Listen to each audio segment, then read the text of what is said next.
knowing how was your weekend. I think everyone was working hard on homework. How do you feel about stateful widgets? Are they more comfortable by now? Hello. Hello. Come on, join us. Start.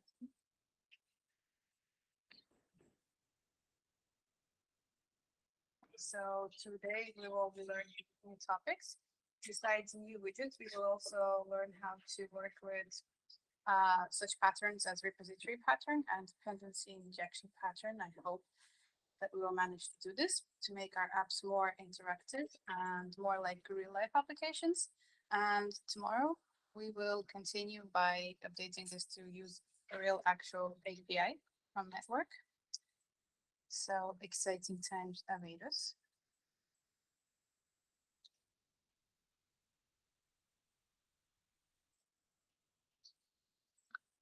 Okay, but what is my DartPad? Let's remember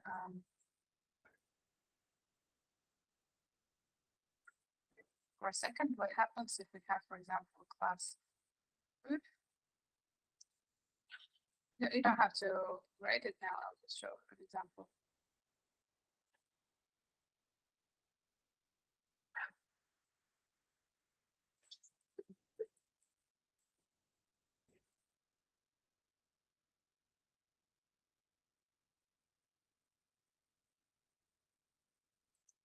And then I want to print this list. What will be printed?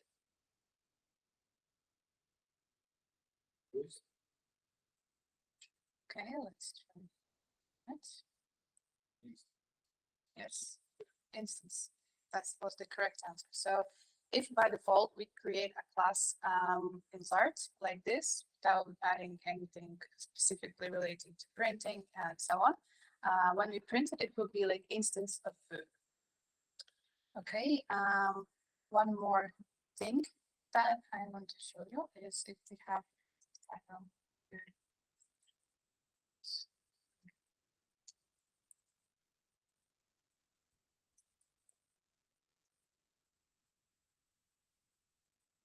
it's not. And then I compare to food. What will be printed, true or false? Okay, but they look exactly the same, right? Like they have one same parameter, the name is completely the same, and the type is the same. Okay, let's run and check it. And you were correct. This is false. And one last experiment. If we have final food 3, which equals food 1, and then I compare it here, what will be printed? Okay, let's check.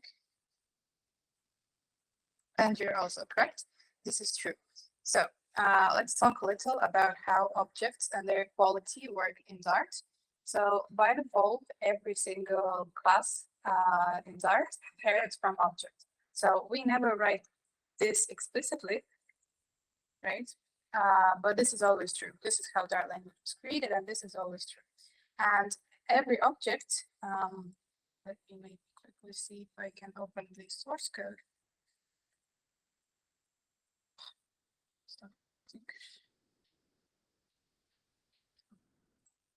Yes, every object has several methods, operators that we care about.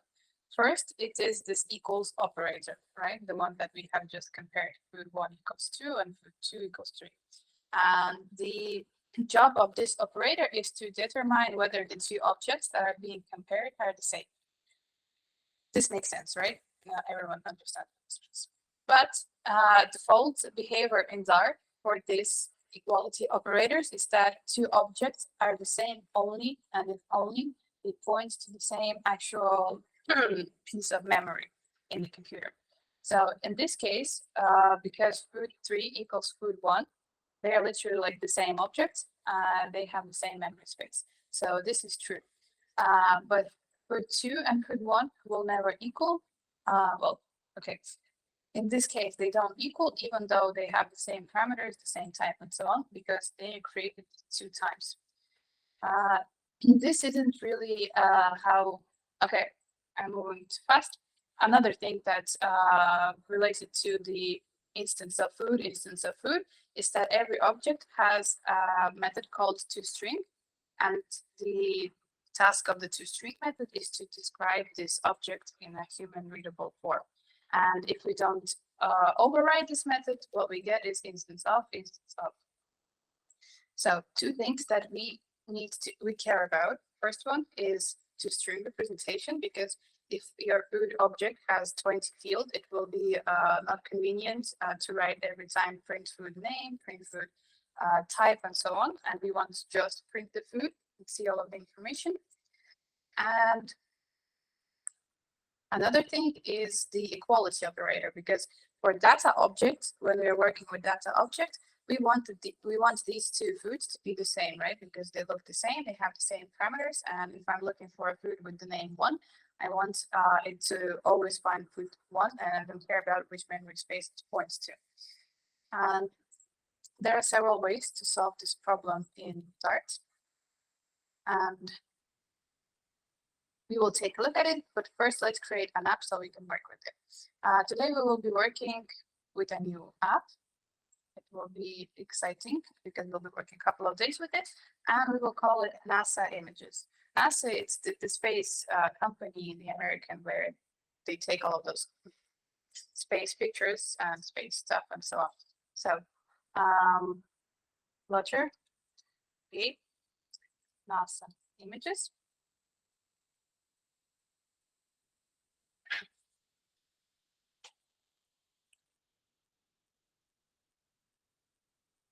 And then we open this project.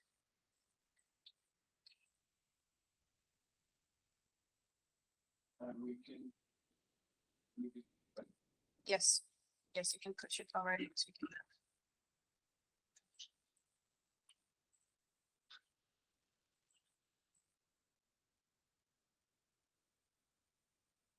I think we discussed it should be named compulsory private or it doesn't matter.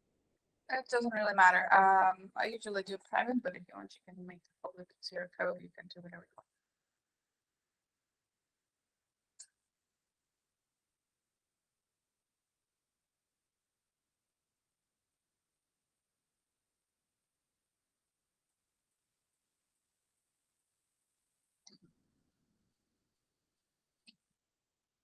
Okay, and now let's create a new data model. We will call it NASA new Dart file. Call it NASA image info.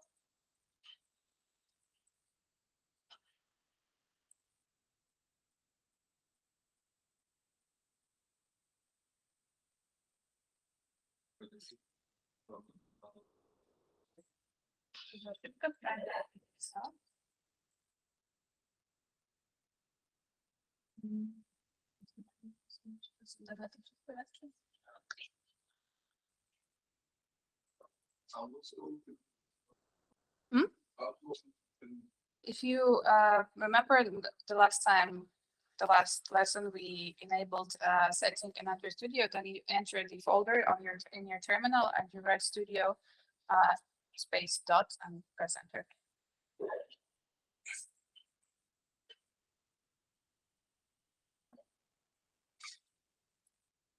Okay, and we will create a simple data model that will include string ID, string description, and string image URL, and call it NASA image info. Should we create this project new branch or you can create have you committed the project already? Okay, you can create any branches. Or you can also commit to main, because I won't be checking classwork, I'll be checking the homework. So right now we yes. Okay, so we will have final string ID. final string description and final string behavioral, right? And we need the constructor.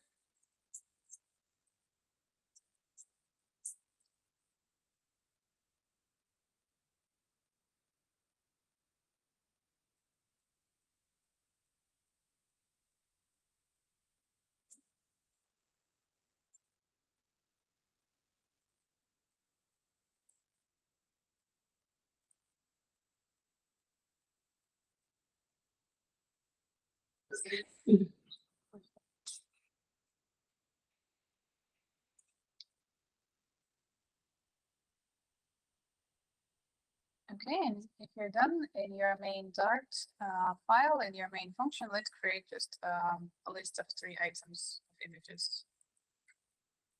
Just fill it with any information for now.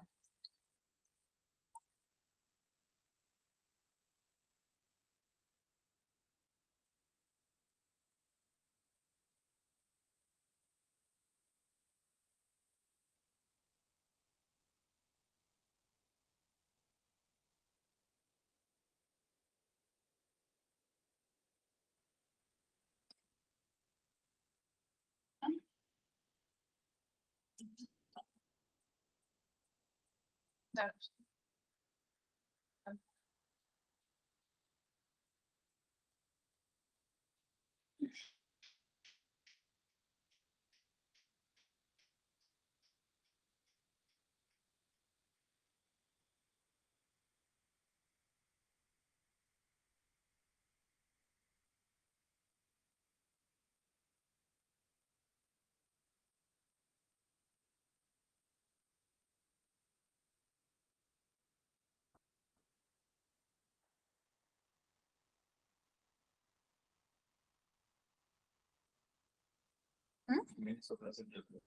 Да, список объектов. Просто пока что с рандомной информацией, я вам дам потом список с нормальной информацией. And also you can for now comment the run app and just print out the images thing to console. Not thing list, I don't know why I call it thing.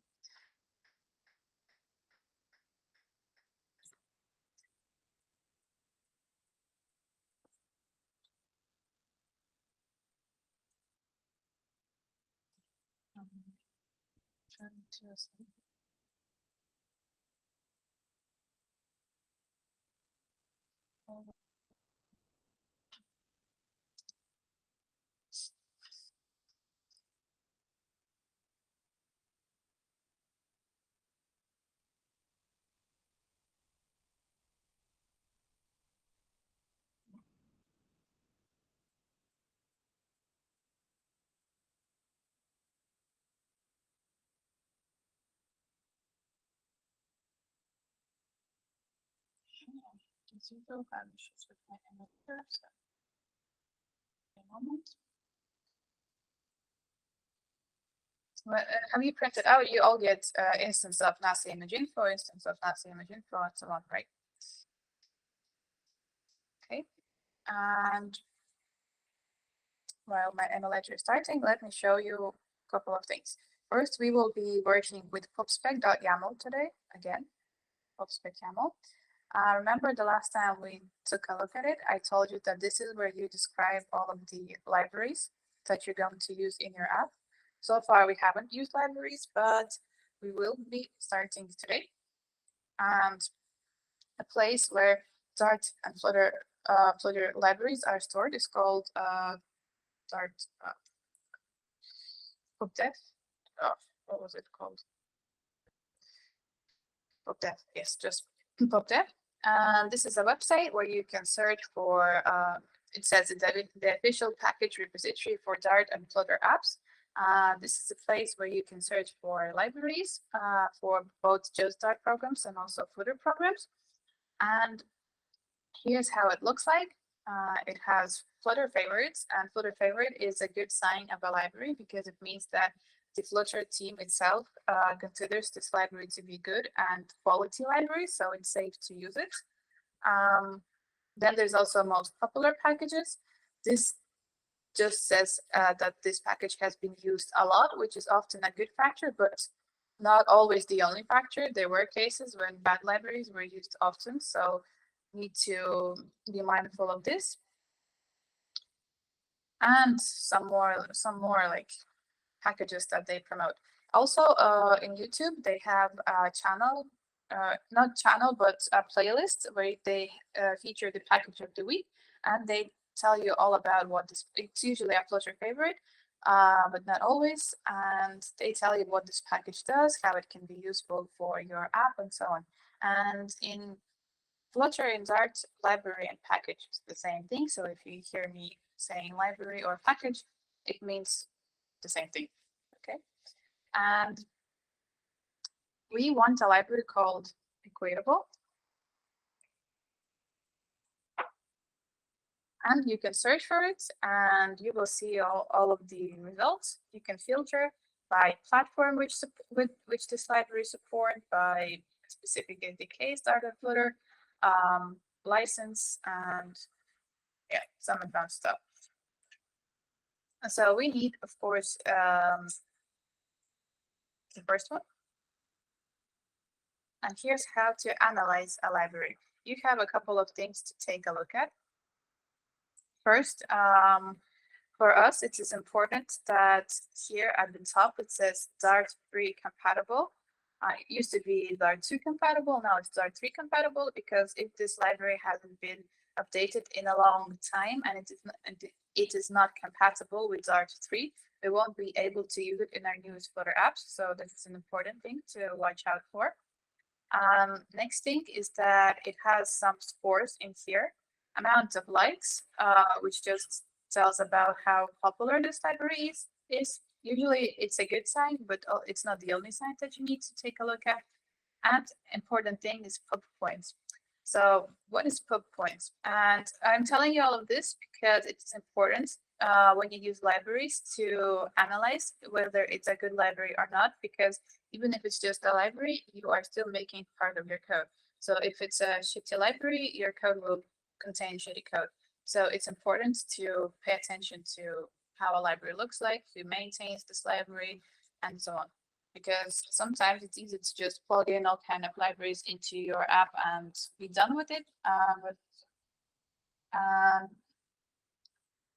in the real world, this won't fly, because if the maintainer of the library stops supporting it, or if they have some bad code that breaks everything, this will be part of your code and you will have problems and you will need to be fixing this. So pay attention to the library stuff. And the pub points are in this scores tab in pub.dev. And it describes what those pub points are gotten for following Dart file convention, writing documentation, supporting all kinds of platforms, static analysis, which is important. Static analysis is our Dart analysis tab. So this is the same thing for them. They should also contain 0 issues, and compatibility and up-to-date dependencies if they have any. Also need to pay attention to this thing called the license. This is really important because a lot of libraries are open source and free to use in commercial and non-commercial applications, but those that include MIT license too, but not all of them. And if you use a library that has a license which requires you to obtain it, to pay for it, or to be an open source project, then you have to do that, or you can get into legal problems. So pay attention to license always. Also pay attention to dependencies. Dependencies is on which libraries does this library depend on. And if there are many, many, many dependencies, especially those ones that you also use, there might be problems because the versions of dependencies can conflict in your app and in the library, and it will also lead you to problems. So pay attention to dependency stuff. Okay, any questions about pub.dev, libraries, and so on? Okay, also in these tabs, you can always check the changelog. So what was updated in each version of the new version of this library. You can check just the versions and check out the specific versions if you need to pin to your, for example, you know that 2.05 version breaks something in your code that it shouldn't break, and you want to stick to version 2.04. Okay, I see you're all getting bored, so let's try installing this library. And what we need to do is we can either use this command in terminal, or we can do it manually. So first we'll do it manually. We go to the part where it describes dependencies like this, and we copy what is underneath. So in our case, it's Equatable 205. Let me just send you this to the chat so that we're all on the same page, literally. So please open it and copy what you the name and the version of the library.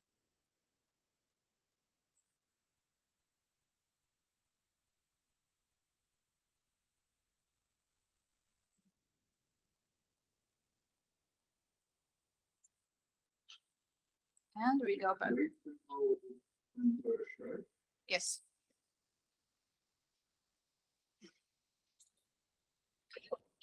Okay, and going back to our project, to our dependency stack, we just pay, oops, I need to copy this, not the link. We need to paste it, but pay attention. It has the Equatable title should be the same tab as the Flutter version, because this is YAML, and in YAML we operate with tabs and spaces, and yeah, that can be a pain. So once we add the dependency in our pubspec.yaml, we have just described that it's going to be here, but because this is located somewhere on the internet, we need to actually now download it. And we can do it by clicking this command here. Remember, we have already clicked it when we added fonts and images. So we need to click pub.get to sync our dependencies with our project.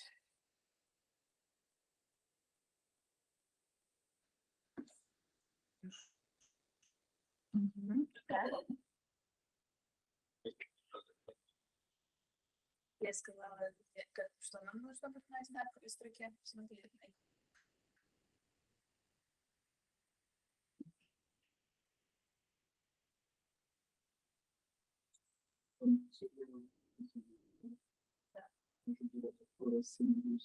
да. Он очень-очень чувствителен, это я согласна, что это боль, потому что такие ошибки не всегда легко найти. Классно, когда линз подсвечивает это, иногда он не подсвечивает, и сиди гадай, что произошло, почему ничего не появляется. Вот. Поэтому да, очень внимательно, когда работаем с пубспеком, чтобы все было выровнено. Да, да, потому что они на параллельном уровне. Какой-то был не относится к Flutter языка. Сейчас работает? Okay, everyone else okay? Okay, so now let's go to back to our NASA image info.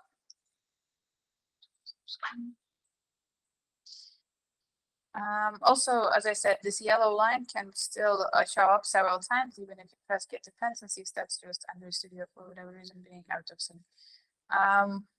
Okay, and here what we need to do now is call extend Equatable. And don't forget that we need to actually import Equatable. Should I run before you? Should I run later before this Equatable? You just need to run the pub.get from here that we have discussed. Pub.get here. That's it. You don't need to run the app. In your pubspec.yaml. Okay. It can also show up as the yellow line here, which says pubspec has been edited. To get dependencies, you can also press that. But as I said, sometimes it still shows up even though your dependencies have already been synced. This is some problem with Android Studio. Okay, so far so good.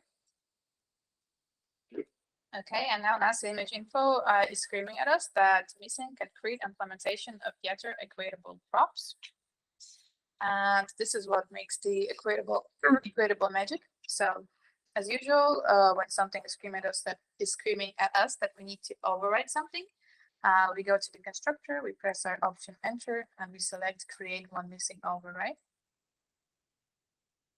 And this overrides this getter for us called props, which is currently throwing an unimplemented error, but we need to return a list from there. So for now, we can just return an empty list.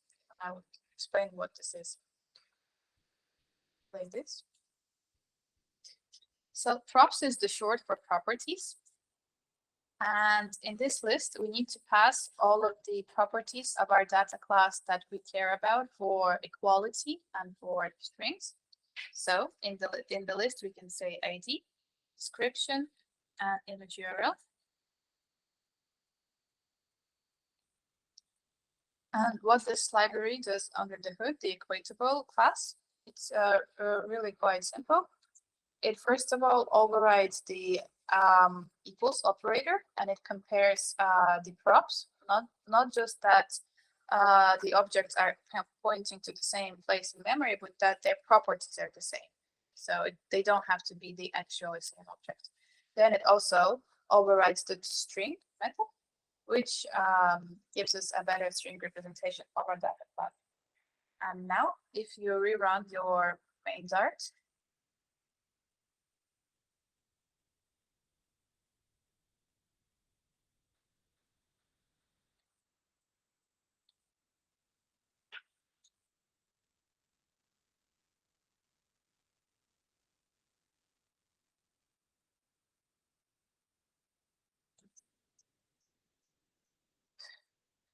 What should we write in material? anything. For now, just anything. Just 1, 2, 3, 4. We will fill in with the real information in just a second. For now, we just need to understand what is equatable and what it does for us. Супер. That теперь что он делает? Now what it does, it actually describes the information based on the props that we have supplied to it. So for example, if I remove from prop, you don't copy this, just watch. If I remove everything except ID from props and run it again, I will see that it shows only one parameter, only ID. So it is important, and it's a common error, to miss some properties in the props. Be mindful of what you write in the props and make sure that you have all of the properties in the props array, because the behavior of your data class will be dependent on this. There are other ways to do it in Dart. If you continue working with Flutter and Dart, you may encounter a package called Priest, and you can also use that. We use Equatable because Priest is dependent on code generation, and I believe that code generation can be a powerful tool, but can also be a problem if overused. And I feel like Equatable, in this case, solves more problems than it introduces. I know it can be a little bit of boilerplate because you need to always extend Equatable and you need to always override the properties, but so we're in control and it does what it said it will do. So Equatable is from the word equality. It overrides how the equality is calculated for those objects. Hopefully in the future, in Dart, in future releases, they will have data classes, which will make such packages obsolete, but for now it is what it is, and we work with what we have. Okay, and now we can remove those images. We can remove everything in my app and create just what we will create. Let's create space images page, which will just have a scaffold. Just a scaffold with a navbar, okay, and we will fill it in with the list in just a second. So space images page, it will be a stateful widget.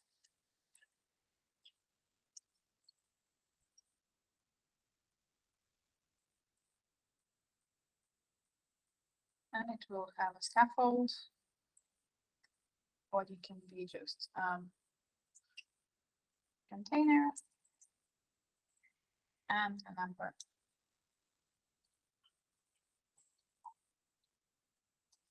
And in our main Dart, instead of remove all of the counter related stuff. And as usual, run app, material app, and as home, we give it space images page.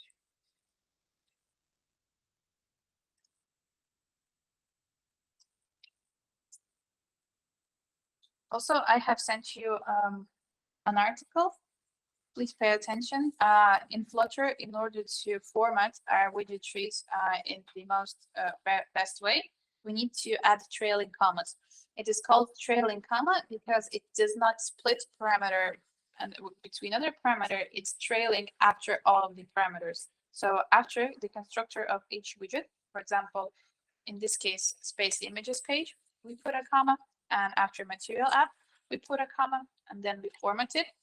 And we will see that at the topmost level, we have material app, and then the next level, we have space images page. Because if we remove any of those commas, it will format it like this, and it will be harder to understand how a widget tree looks like. In this small example, it may be not that hard, but in bigger files, it will definitely become helpful.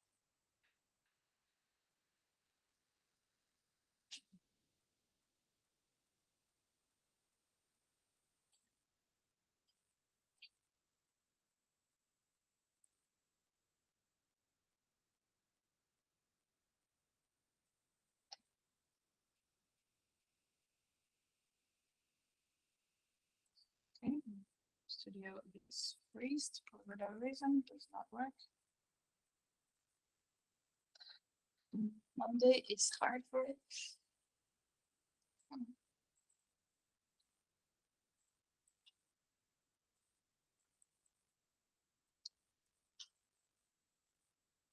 Is everything okay for you? Everything works? Okay, so it has free stuff for me. Let me quickly send you a list. Post.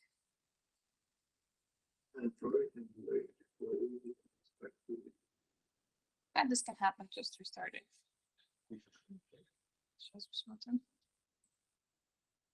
Meanwhile, you can use this list added to your app, and in your space images page, just show. Okay, now it's working. Just and just show a list of those images in your space images page with the list view builder. Start.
close my screen sharing.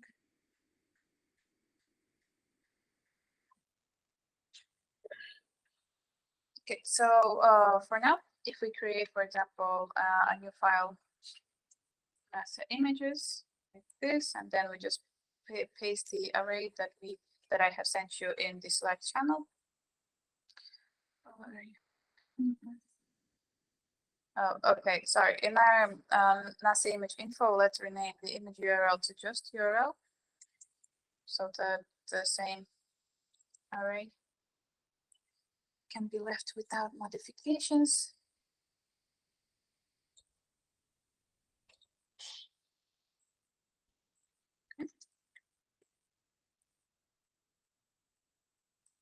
And then back in our space images page, instead of body, we say list builder, text index.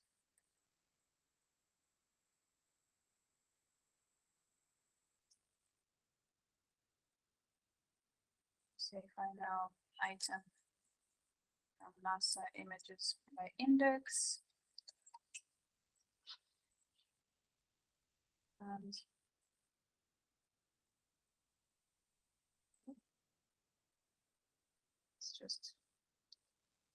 let's just return image network without all of that stuff, just image network. And don't forget to give count to your list view. Just quickly lost connection to device. Why did you lose connection to device? Okay, let's try again.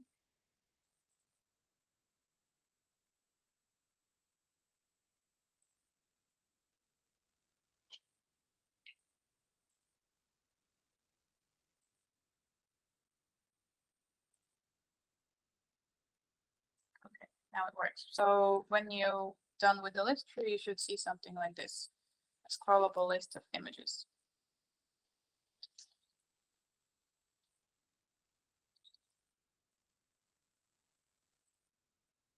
Yes, we have created a new file, NASA images, and we have pasted the list that I have sent you in the Slack channel. Oh, okay.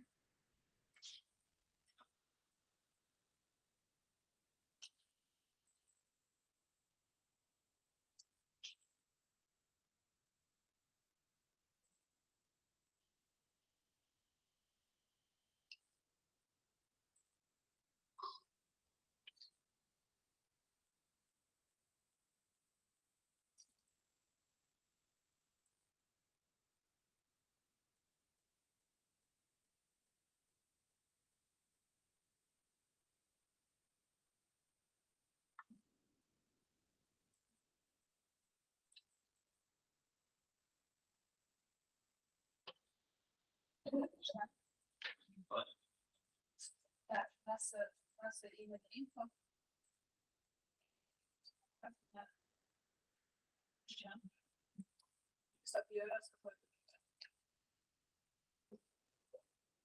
That's fine.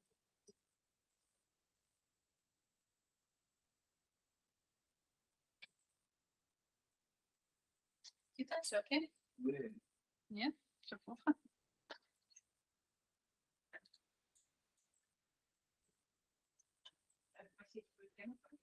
Yeah, that much. So No one puts your abilities in the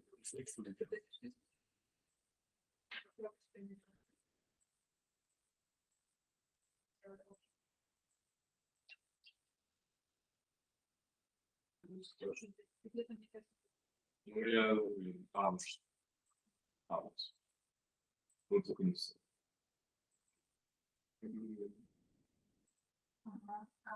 так.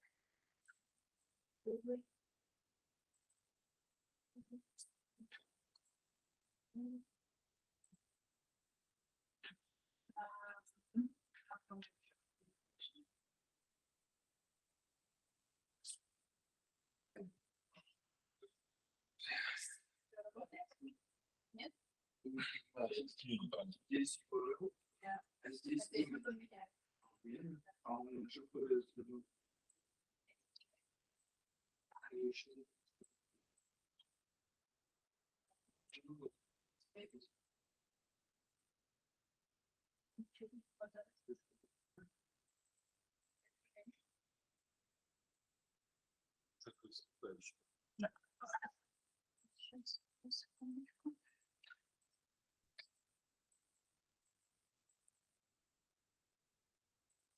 So the problem with this approach is that we need to use some kind of a list. We need to define it somewhere in the app, and it is also hard coded, right? It doesn't come from the network, it's just something that we have created, and it's always static. And we also have it available immediately, so we can just access it at any point.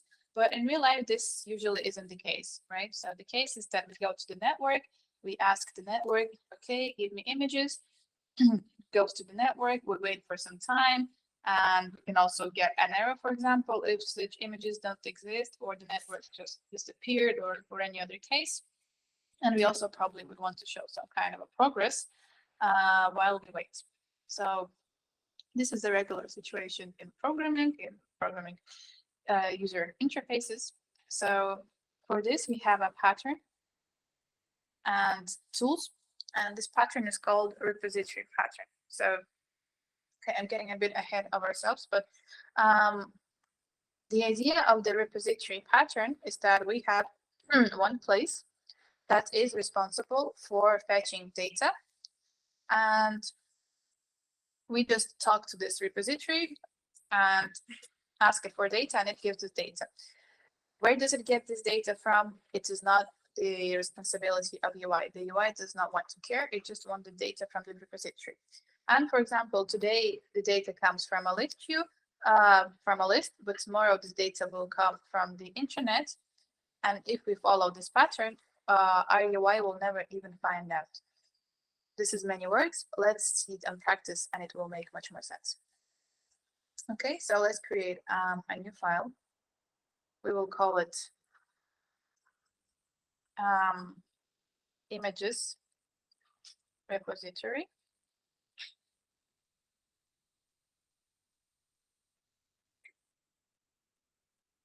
I'll send you the name just in case, like this. So repository is a notion that is responsible for saving data, returning data, and all kind of stuff related to manipulating data, deleting data, and so on. So first thing that we will do is we will create an abstract class called images repository. Also, this pattern is not Flutter specific. It is and can be used in many programming, not languages, but frameworks. Okay, and we want to define one method. First of all, it will return a list of NASA image info, right? And we will call this method get images. But remember what I was telling you, that in real life, we don't get images instantly. We need to get them asynchronously. There is something missing from our return type. Any ideas what? So there's Okay. future. Yes. For repositories, as a rule of thumb, we will use futures because there can be a case when data is fetched for some time, and also when this throws an error. So we want to make sure that our clients, I handle this. Client is someone who uses this class. So client of this class is someone who uses this class. In our case, this will be a widget. Bear with me, it will all make sense soon.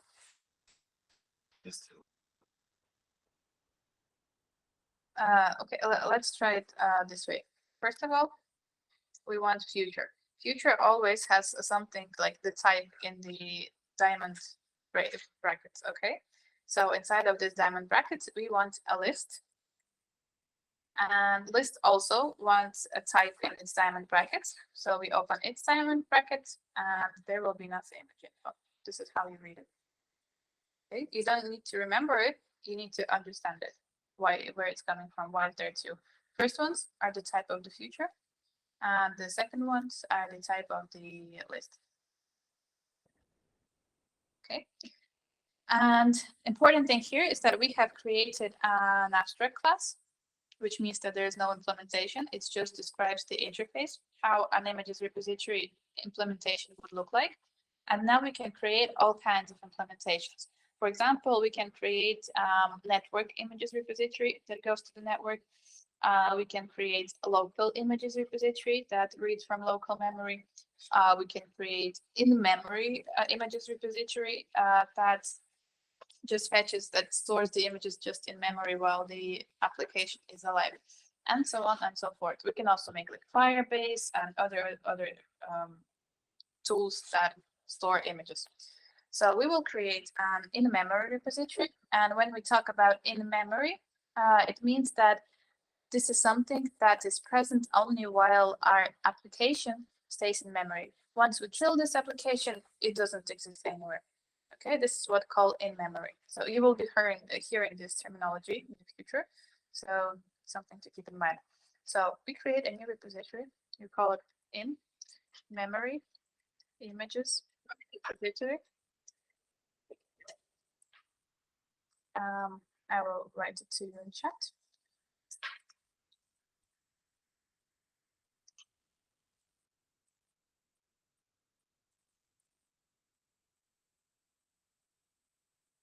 So for example, if you would ever see a Chili project, this pattern is used everywhere.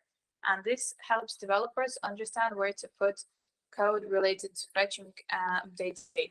So we create a new class called class in memory images repository. So the usual rule of thumb, if this is a class and not some utils folder, we call it the same way as the file name. It's not enforced like in Java, but it's a convention. Okay, and we will say implements images repository. And we need to import this images repository. You will see how beautifully it plays tomorrow when we add a network implementation. But for now, we will add only in-memory images repository. So as usual, it screams at us that we are missing concrete implementation of images repository get images. So let's override it.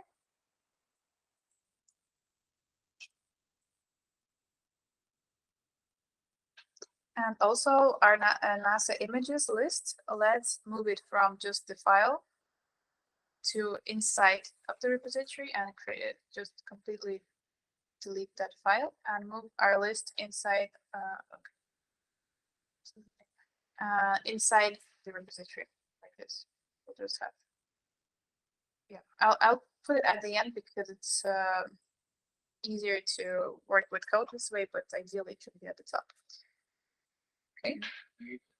Yes, I deleted that file completely. Also, your space images page will stop working. That's okay. We will fix it. Wait a second. What did you do? We had our NASA images in a separate file, right? Sorry? List of NASA images, we had it in a separate file. NASA images. Yes, Okay. we had it in a separate file, right? We remove it from there completely and put it inside of our in-memory images repository. Inside. Okay, and also let's make it private by adding the underscore before the name.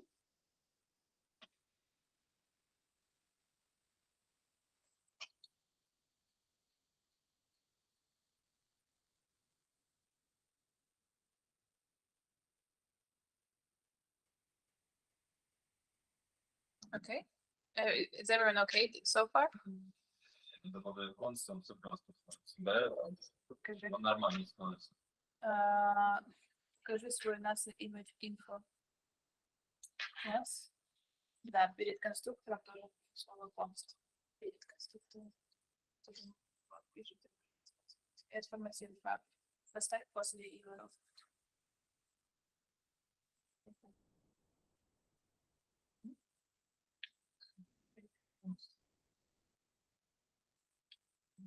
It's now screaming that this file list is unused. Ignore it because we will use it in a second. Okay, one last thing. For now, just from get images, we will return this very same list. And in order to do that, if we just okay, this is how to work with futures, a small list here. If we just remove all of the code from here and we say return NASA images, it will scream at us, right? It will tell me that a value of type list NASA image info can be returned from the method get images because it has a return type of future list NASA image info. There are several things we can do. We can either just watch for now. We can either do it like this, future value, and then pass it. But I think this is a bit more unreadable, and how we can do it, just leave it as it was. And here, add the parameter async. When we add this modifier to our function, it says that something inside of this function will happen asynchronously. And so it will be a future, so it's okay to return this class images just like that. Okay, why are you still screaming at me? Okay, mass images can be final. Let's make final. Okay, so that's the Dart analysis doesn't scream at us.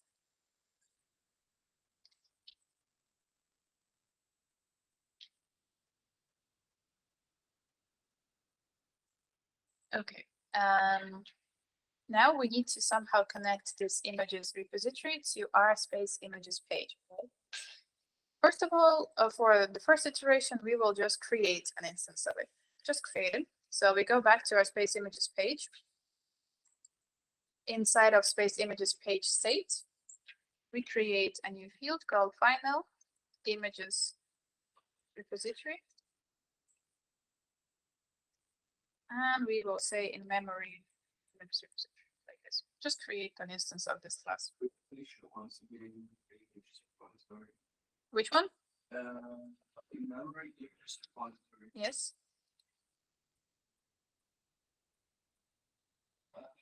Stay with images.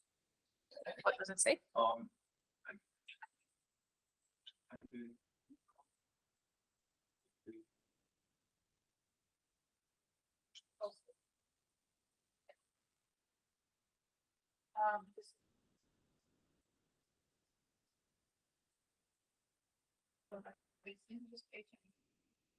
It's okay that it's not valid now. We're working on it right now. So in our space images page state, we have created an instance of images repository. Right, like this. This one line.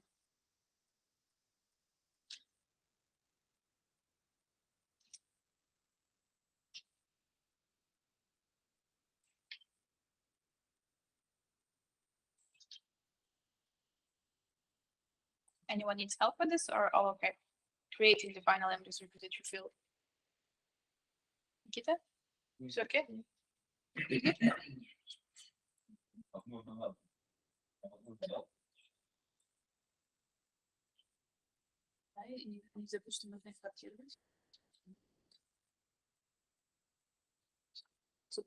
Okay, and now one thing that we need to do is to actually connect spreadsheet data from this images repository to showing it in the UI.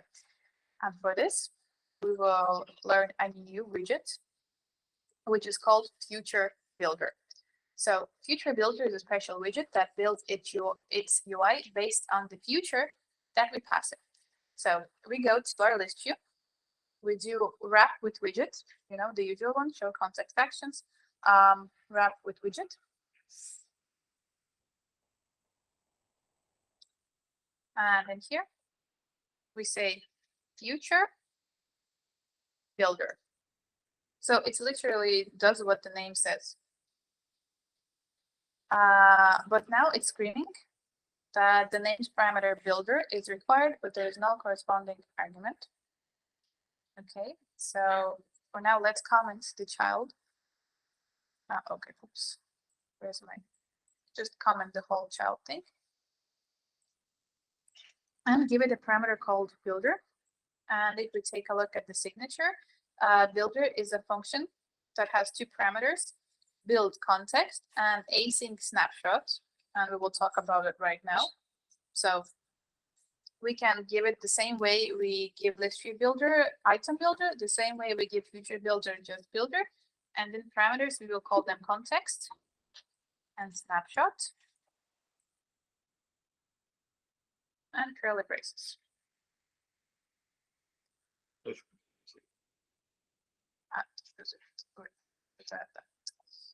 Okay, I see that.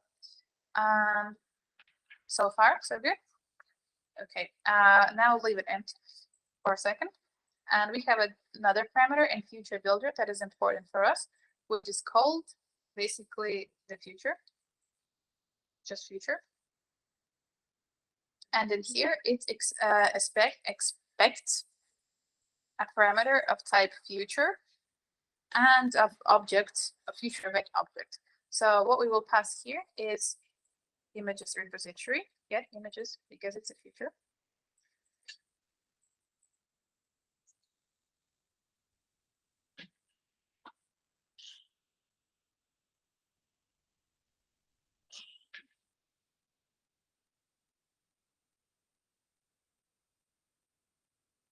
Okay, and one last thing, I just need to check quickly that I remember it correctly. Okay, can specify what type. Yes. Here in the future builder constructor, we want to specify which exact type of data will be represented by the future that we pass, and it is our list as a image info. So this way, we will tell that whatever we pass in the future of this future builder will return this type as data.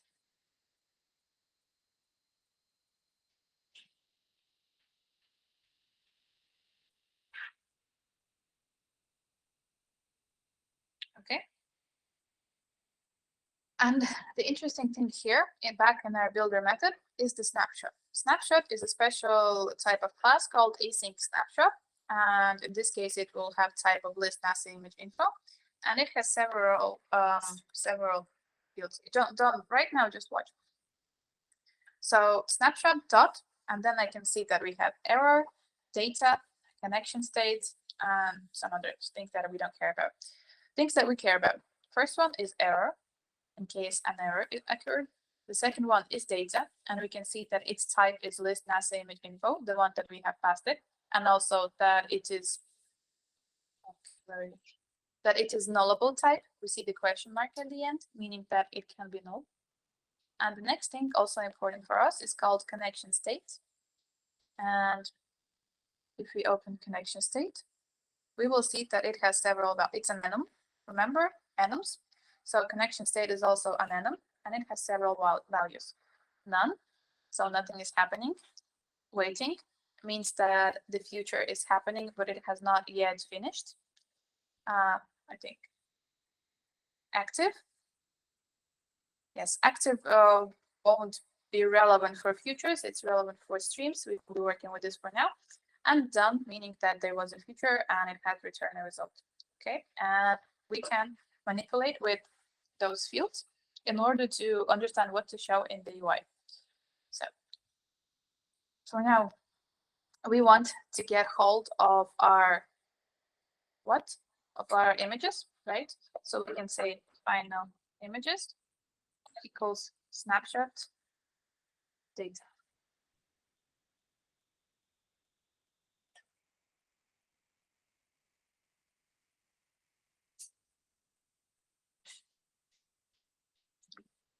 Okay, but the problem is that images is now a nullable list, and we want it to be not nullable, but always present. So anyone remembers the syntax? What was the syntax if we want to use data on the left if it's not null, but data on the right if it's null? Let's see. So we do 2 question marks and give it a value of empty list. So how we read it is the value of images equals snapshot data if it is not null, and if it is null, it will be an empty list. Okay, so far everyone understands this? Okay, now let's just give it back our list view builder, the one that we have commented. This time we need to just return it. So return. And instead of in NASA images, we will give it images.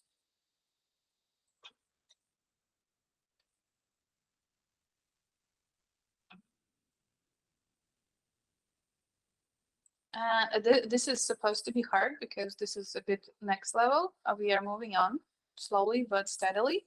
And it's okay that it's confusing. As usual, we will also just we will do tasks so that you also type it out, and we will also do homework so you will get used to it. It's okay to struggle. Get used to struggling for the world. I struggle every day.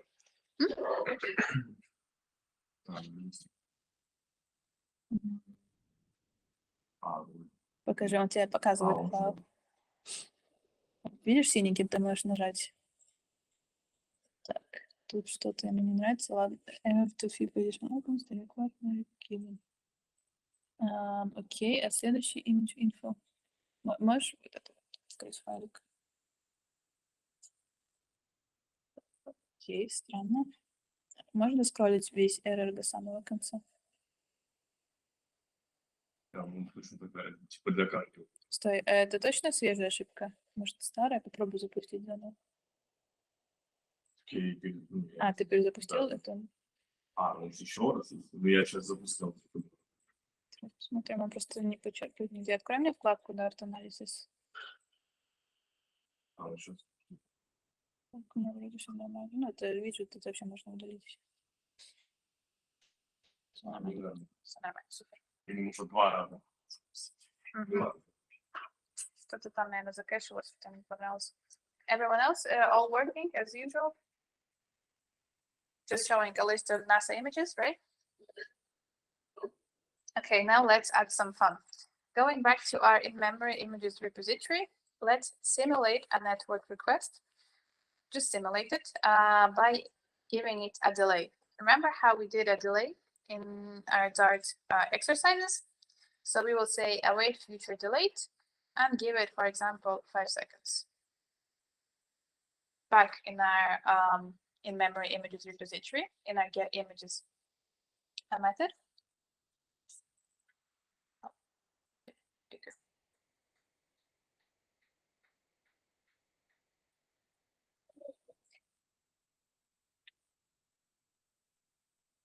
On the app.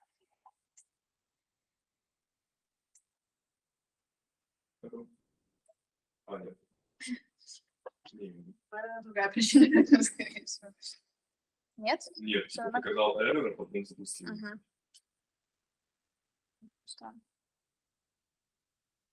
Должно быть, should be white screen for 5 seconds, and then images, and if you have an error, then you're missing something.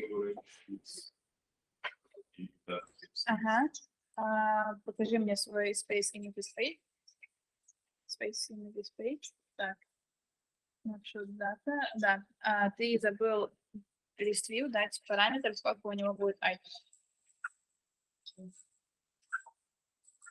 Это немножко не там. Это отдельный параметр. И длина списка. So in this case, if you don't give your space images in your space images page to your list view a parameter item count, it will be an infinite count by default, and it will try to access indexes in this images list, and this images list is empty, so it will show the errors.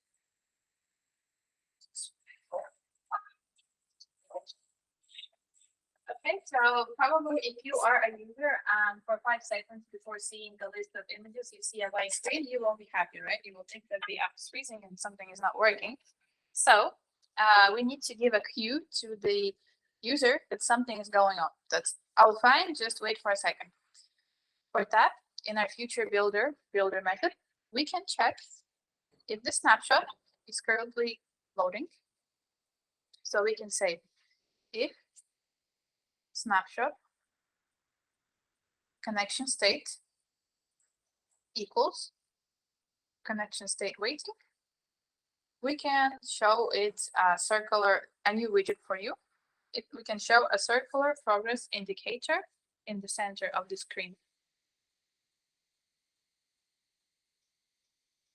And if not, it will go down the method, and it will return a list here.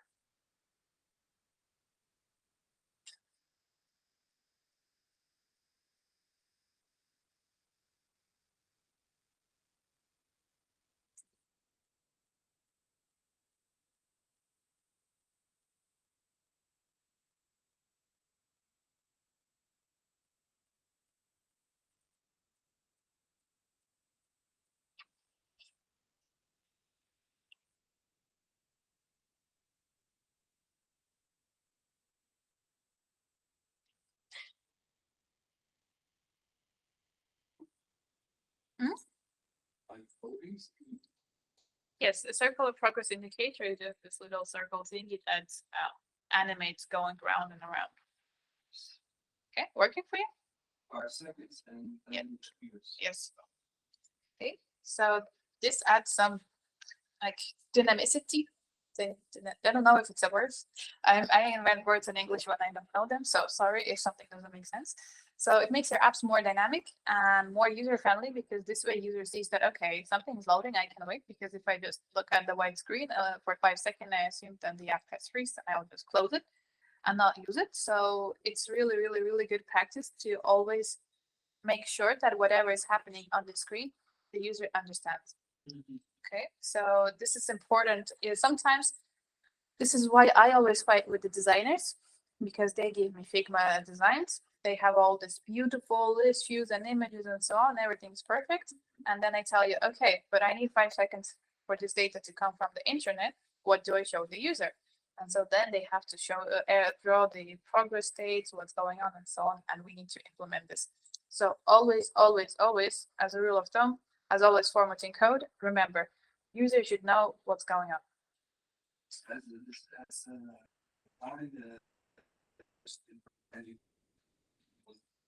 Yes, technically, yes, they can draw whatever they want. We can implement whatever we want. And if we usually, if, for example, it takes some time for the designer to draw this progress and you're already working on the ticket, you can just substitute with your own like circle progress indicator. And then when the designer updates the designs, you also update it so that you don't forget. It's better to show something that is not super beautiful, but at least the user understands what's going on rather than not showing anything at all. Okay. Same goes for error. Error we will handle a little bit later. Now I want to show you one more problem. Okay, not one more problem, but the first problem with Future Builder and when we use it like this. So for now, let's do one thing. In scaffold, beside body, let's add the floating action button. Just as usual, it can have any icon.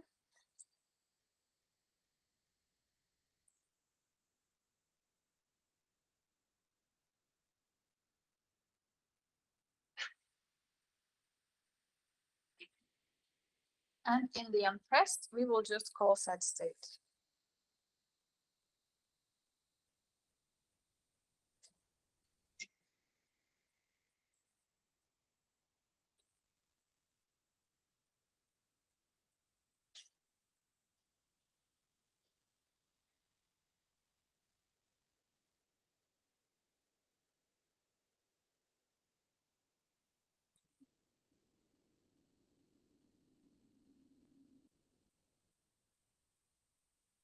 Okay, and if this is done, and when you press on it, what should happen is that every time you press this button, our future reloads, right?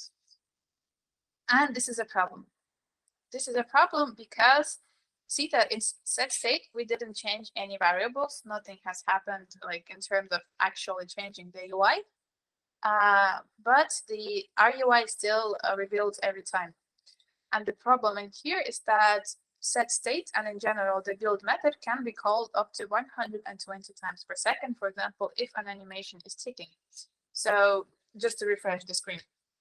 So every time screen refreshes, we fetch the same data from the, in this case, from memory, but in the real world from the internet. So we don't really need this, right? Because for us, this data doesn't change. And we would like to explicitly request refresh instead of just updating the UI. And a way for us to cache this information is to extract the future itself into a variable. So let's do that, and it will make more sense when we do that. Okay, so let's say late final images future, let final future list image. What was NASA image info? And call it images future.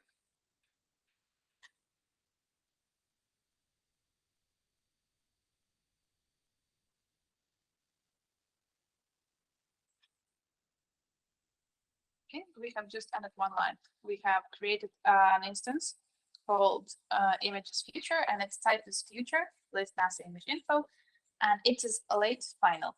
Final because we don't want it to change. For now, we don't want it to change after its initialization, and late because we don't want it to be nullable, but at the moment of declaration, we don't know what it's going to be. Okay, and special thing about stateful widgets, and specifically their state, is that they have more than one method. So they have not only build, but also other methods related to the life cycle of this state.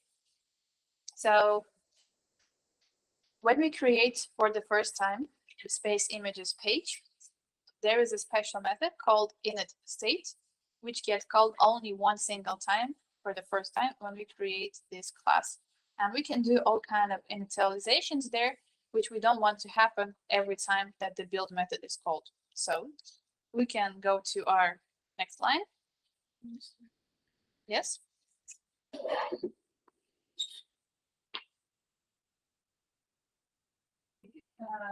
Massive image. What is your best class called?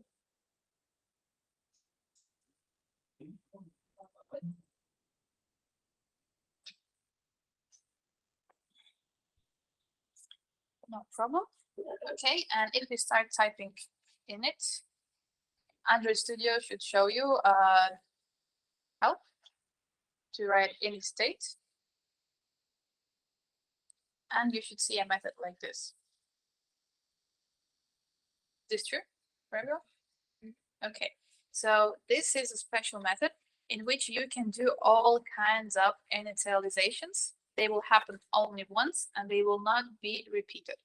So in this case, we will say, and also we always need to call super in state before. This is a rule. I think if you don't call it, the compiler will scream at you. It will say this method overrides a method annotated as a must call super in state, but doesn't invoke the overridden method, meaning that we need to say super in state. And in here, we initialize our images future by giving it images repository get images.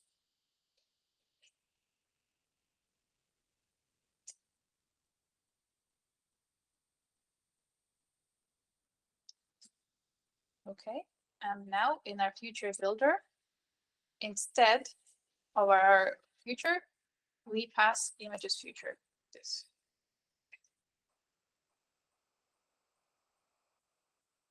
Okay, and we need to relaunch the app after that, like completely relaunch, not hot reload.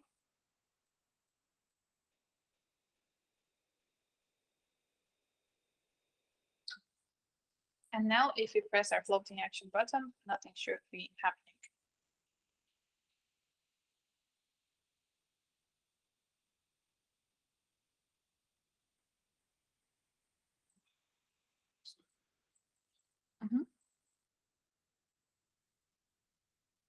Okay, so also a rule of thumb, if you have changed anything in the init state function, you need to restart the app because this widget won't be rebuilt. The hot reload, this yellow button, calls only the build method.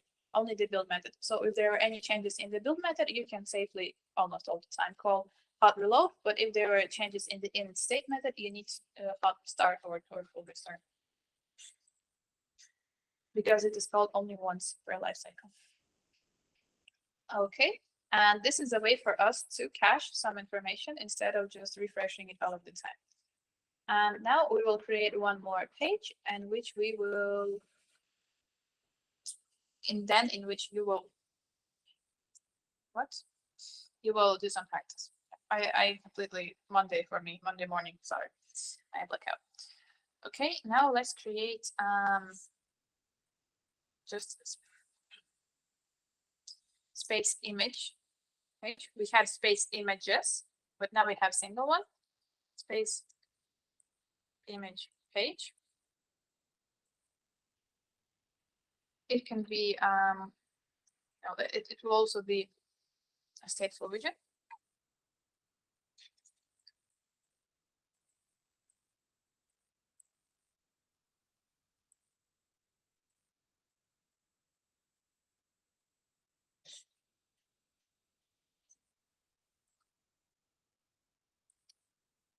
And in the build method, we return a scaffold.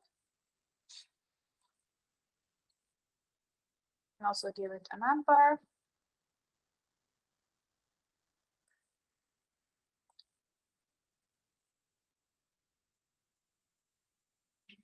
Okay, and in our actual class space image page, in the widget itself, not the state, we need two parameters.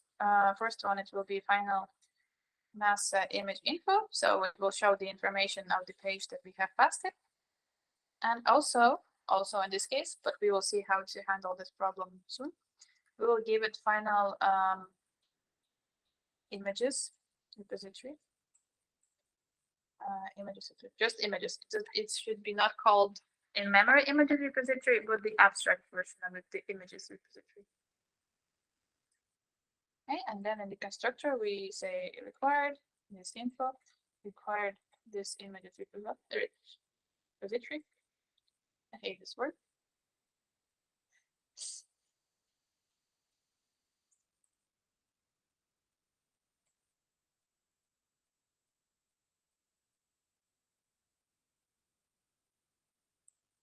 Okay, and two things. First, in the body, let's give it image network and pass it the info URL. Oh, okay. New thing for you. In order to access the parameters in our state, which would, yes, the ones that we passed here in the widget, in order to access them, we need to say widget info URL. So we need to prefix it with widget dot in order to access those parameters.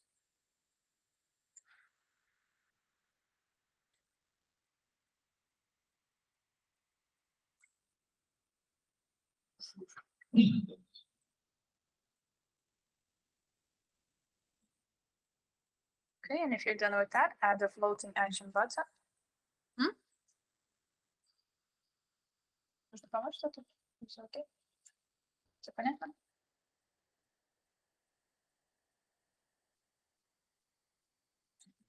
Что-то не получается? В чем проблема?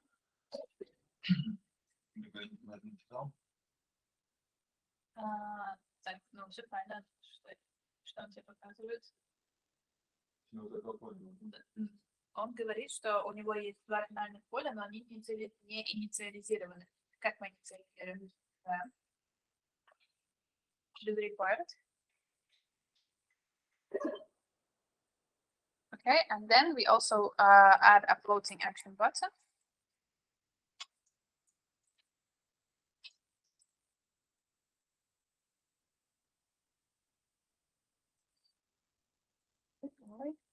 On pressed, for now we leave as this, but child, let's give it an icon favorite. So we will be adding this image to the favorite, and we will also create a page where we can see all of the favorite images. So we're making our apps much more interactive than before.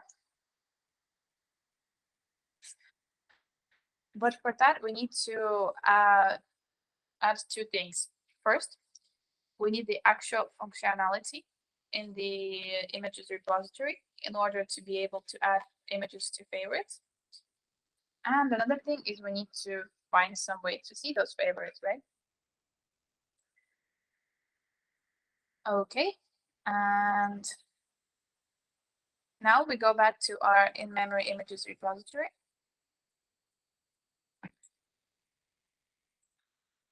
Получился или что-то? Все. Floating action button. Если сначала иконка обычная, как везде у нас. Там сердечко называется favorite. Okay, so for now we have a final list here with NASA images that are hard-coded. But we also want a dynamic page in which we will be adding our favorite images. So let's say final list NASA image info, and we call it fav images. And for now, it's an empty list.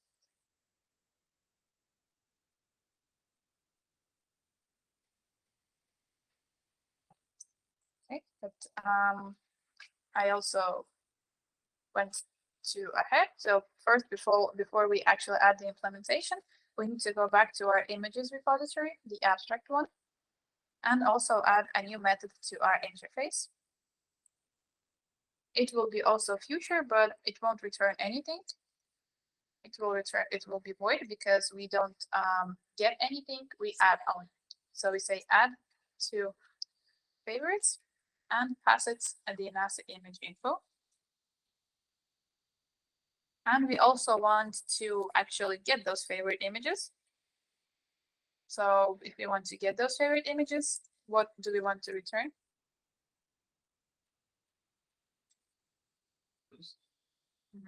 But if we need some time to fetch this list, then what also we need to wrap it in?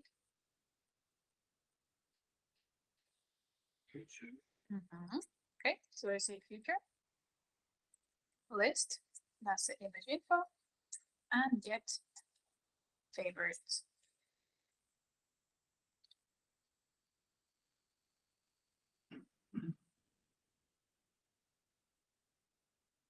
You see how in here we also just describe the contract. So by just looking at the interface of the images repository, we can understand what kind of method and operations are available in those implementations. And all of the actual implementation happens in the in-memory images repository. So images repository tells in-memory images repository what to do. And we will also see how it's even more useful. Okay. So now when we go back to our in-memory images repository, we will see that we can see that we are missing two more images, two more functions. So let's override them. And now you can write, I will copy and move them to the top before my list. And now it's your task to actually write the implementation. We have favorite images list. You need to add something there and also return from get favorites. Нужно получить обратно favorites. Называем их get. Логично, что favorites.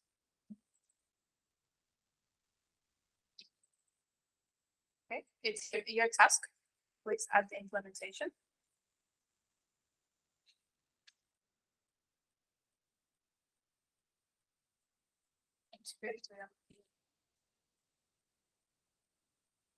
Смотри, где у тебя метод закрывается. Это класс. А где у тебя метод закрывается? Отформатируй код. Так нам много читаем. Закрывать, а что вопрос? После него уже отдельный метод.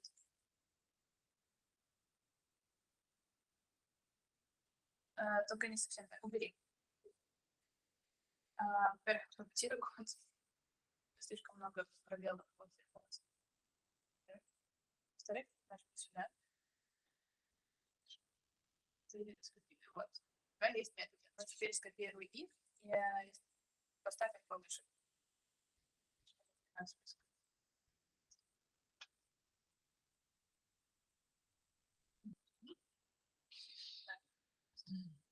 Теперь напиши имплементацию.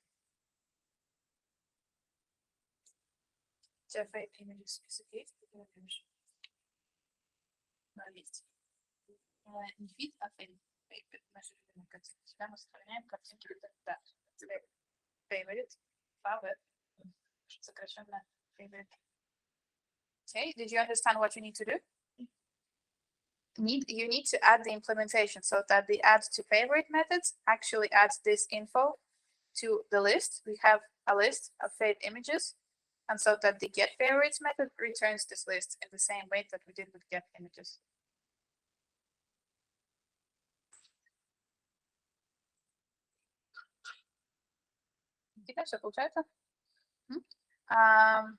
I will help with this, but for now I will also give a task to move on. So back in our space images page, if you're still doing the in-memory images repository, that's okay. Keep doing it. I will return to you. For those who have finished, I will show you what to do next. Next, back in our app bar, where was the actions? Let's add an action. Icon button. And what you need to do is create a new page and open this page when this onPressed has been clicked. Call it favorites page. And on this favorite page, and the same way as we did with space images page, show the favorite images. Okay? Kita, Valdis, you understand? Yeah, can you please? Oh, right now also. Okay. Yes, I got it in chat. I'll write it in chat. Yes. Yes. Yes. Okay. And all of the rest, I'll come to you and I'll help.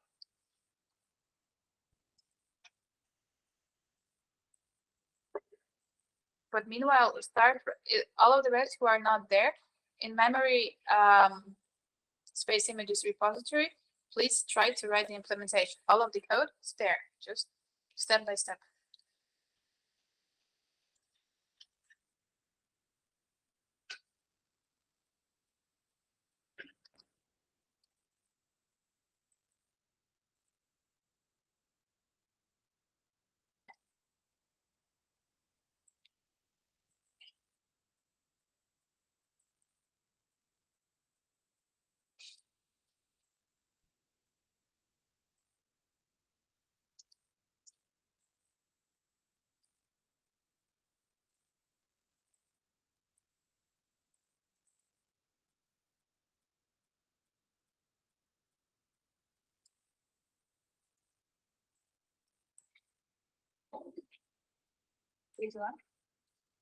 Так, подожди.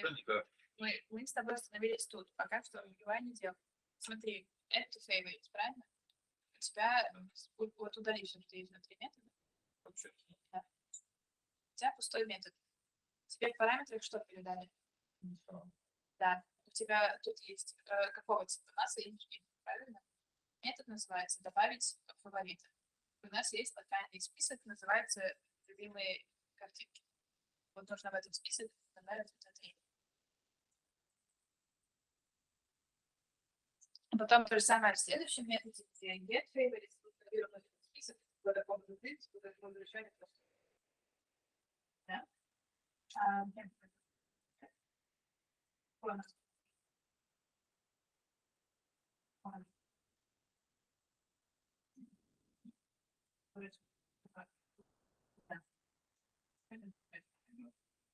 Надо здесь добавить.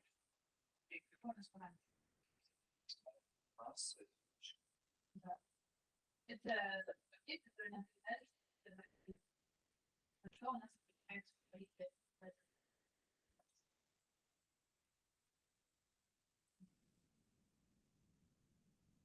Найди мне список, который мы использовали, называется.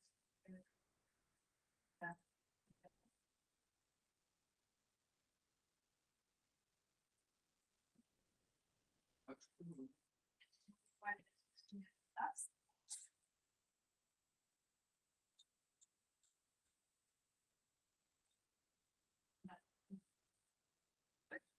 Помнишь, что я говорила, чтобы не оборачивать value?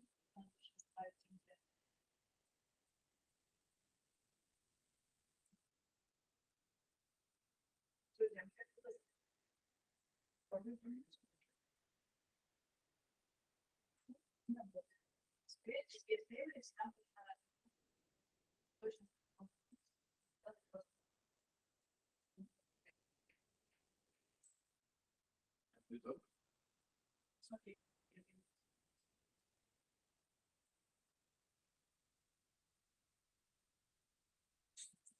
давай тоже сделаем.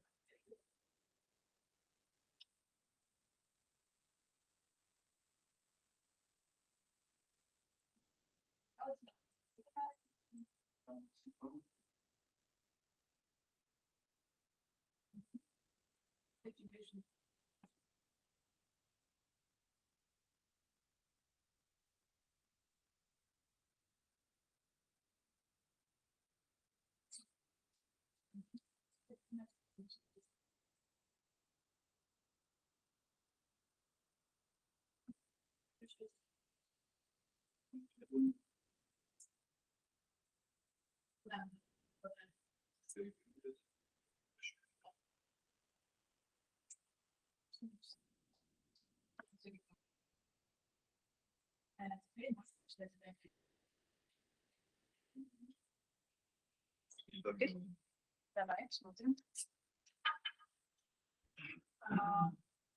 Как ты выбираешь рекурсивно вызвать этот метод? Выбираем. Смотри, у тебя есть список, правильно? Он называется Dependencies. Ты все правильно начал. Напиши его. Это список. Какой у списка есть? Не надо делать метод. Какой у списка есть метод, что такое работает, да, и что добавляется в его item.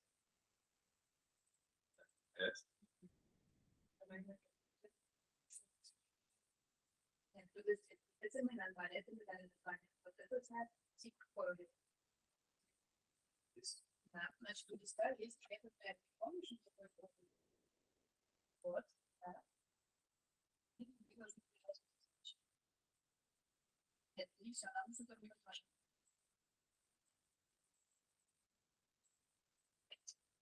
Но теперь осталась одна небольшая проблема. Каждый раз, когда мы пишем метод, который возвращает фьючер, чтобы добавить между его параметрами и одну кучу простов.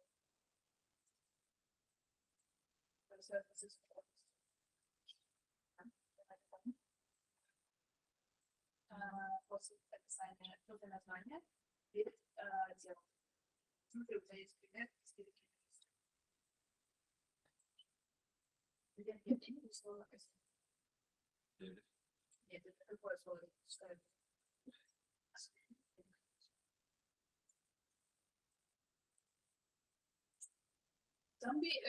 This is a problem that I see with many homeworks and so on.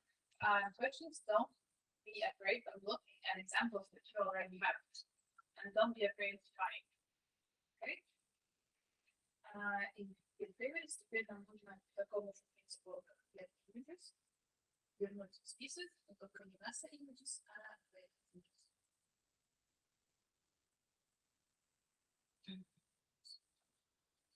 То есть ты находишься в правильно? Что он делает? Что делает с тобой делает? Ждет. Да. Какое-то время. Он возвращает. Да. Вот давай сразу.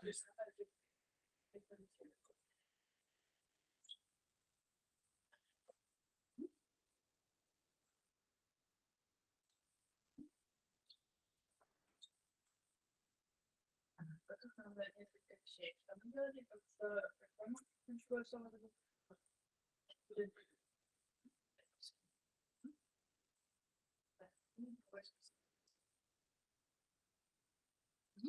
и теперь молодец. Теперь можно сделать сообщение. Ага, вот, ну теперь можно говорить. Оно написано. Wait, my next info.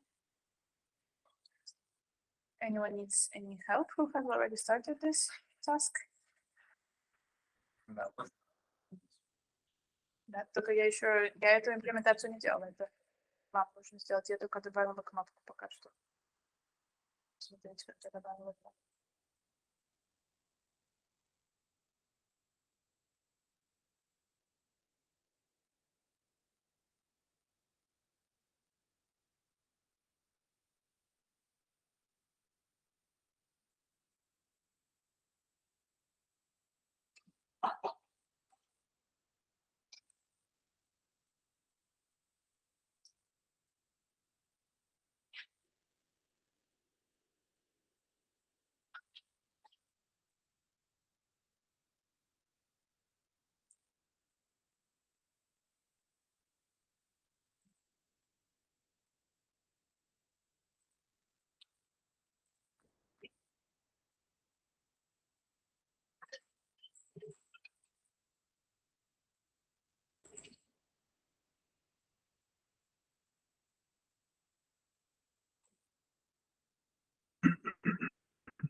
What you haven't pressed there?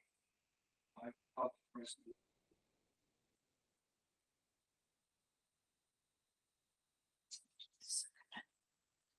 What was I using there? I was using not icon, but icon button. You can either use icon button, which already has unpressed, or you can wrap this icon in gesture, etc. But let's use icon.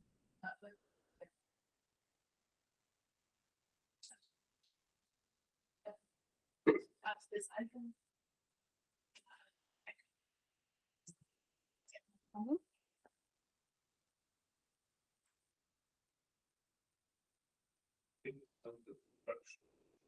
Favorites. Yes. Yes, you should have figured out that nothing is happening. Yeah, sure. Yes, and then implement the favorites. Okay. Adding to favorites in the base image page. What kind of action would be added? Just pressing the button. The button. We have added a floating action button with a heart icon. Yeah. One press of this, add to favorites. Okay.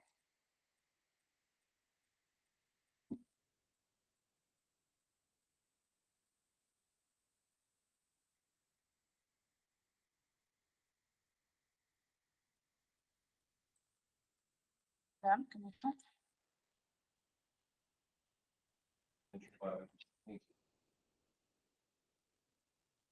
Porque we did that delas, facing this page. Да, что ты делаешь? Нам нужно открывать эту страницу. Как мы открывали? Помнишь, мы открывали через навигатор? Да.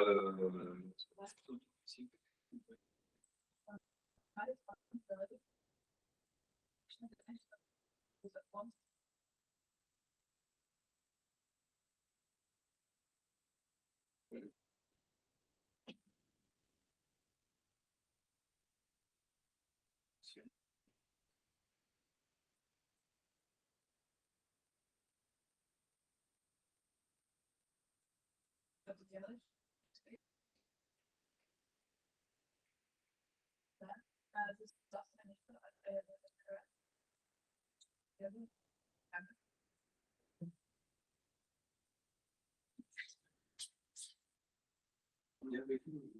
Ну, покажи. Если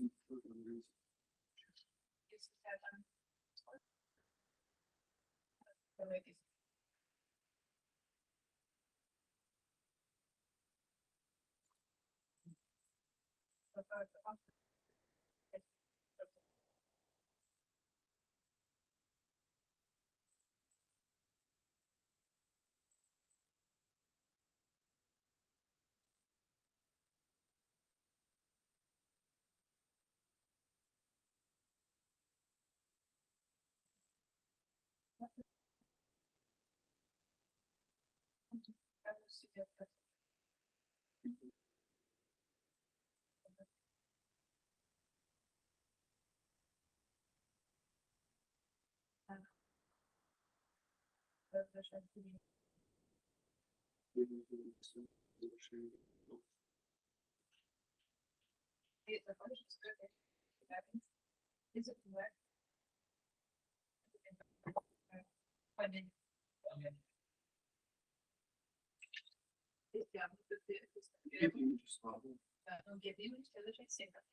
Well, can you please? Well, because space image page with all of it. Yes. We go this page. In my case, not anywhere, maybe we something somewhere. But you said that we need from this page. Yes. So the space images page on the list you I click. We open. Oh, this we have a pressed on this. Yes. Oh, Yes. this is okay. Okay. Ага. Так. Ты хочешь, чтобы что было? Чтобы добавить. Ну, это у меня Мгм. сейчас надо. Да. Нам нужно добавлять с другой страницы. Здесь мы только показываем те, которые мы уже добавили. По нажатию на картинки мы открываем полноценный, я забыла это сказать, да, Space Image Page мы создали. Да, да. Вот мы должны открыть этот Space Image Page, и в его Floating Action Button мы должны добавить добавление. Добавить, типа, как вот есть? Да, И все, да, это, да. А мы разве добавляли само добавление? Нет, А будем? будете, добавляйте. Нет, добавляйте. А будем добавлять Space Images? Так, да. Okay, let me quickly show it to you. I forgot to mention it.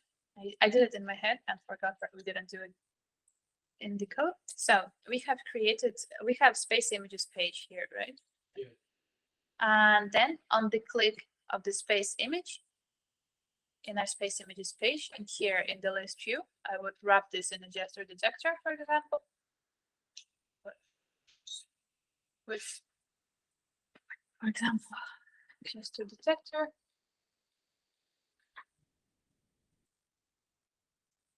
And in on top, I need to open space image page. Okay, and then in the space image page, remember that I passed the repository and I passed the info. And on the click of the floating action button, I need to add two waves. Okay. Mhm.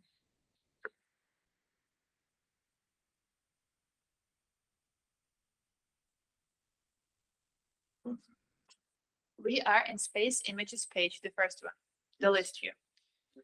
On our image, we wrap it with the gesture detector, and in on top, we open the space image page that we have created, this one. And here, in the floating action button with the heart, we add two favorites. Okay. Can you please write this? Maybe. Okay. I'll write in Slack.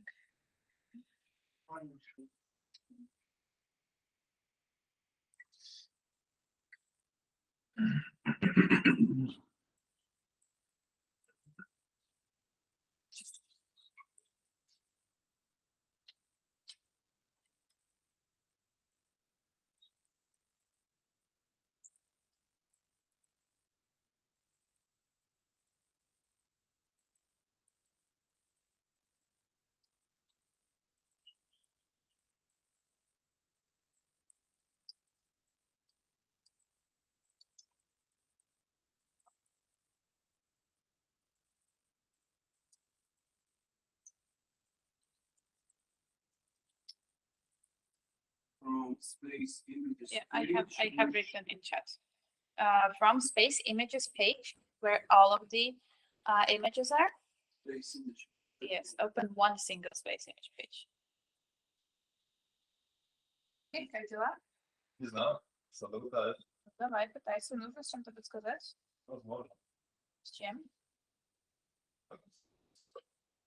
Подожди, нам нужно, во-первых, добавить иконку сюда.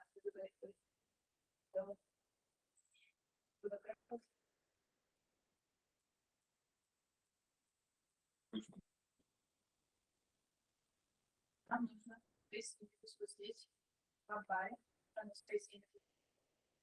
Space images. Один, and space images page.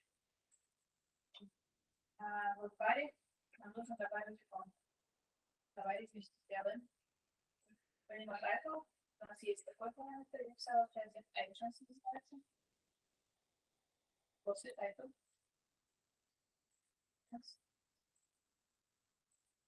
Дадим ему item button. Ой, структура буквы. Button. Rest. Мы как-то ставим это Google Scholar.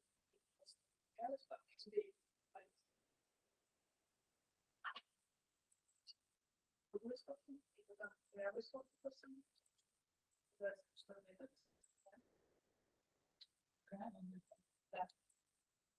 Уникальное название ставь. Seconds. Мне icon.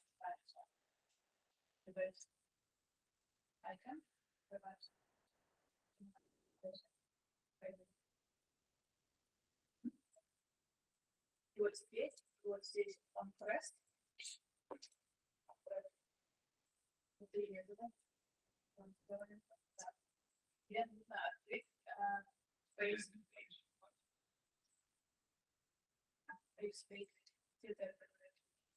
что мы используем, чтобы открывать рисунок, правильно? Да. И вот здесь что-то похоже на это. Да, вот здесь надо сказать. Ты можешь это сказать, ты можешь сказать. Ты можешь сказать.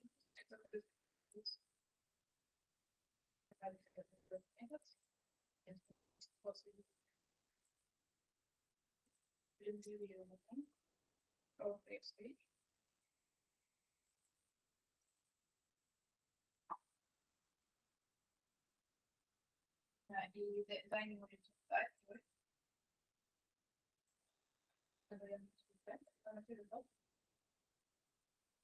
Этим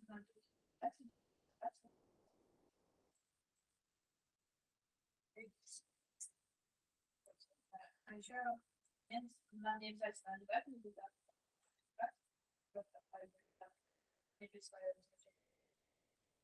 Просто все. Нет, вот это все ставить, надо присваивать значение результата. Просто поставить.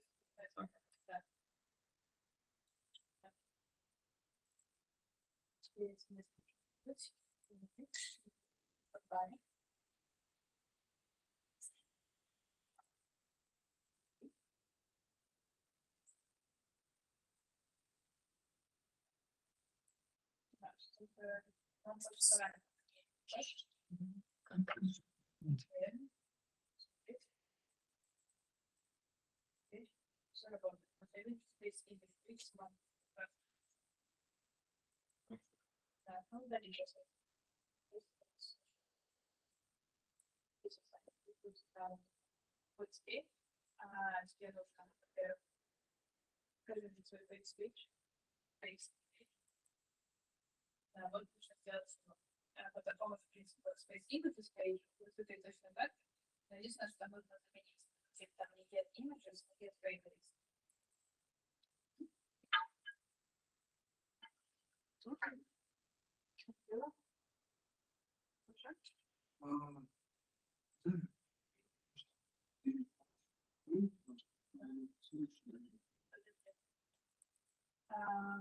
Да, смотри сначала какой типа.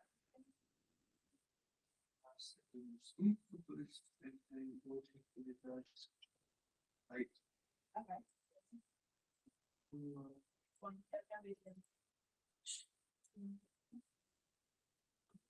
Вот где нужно передать.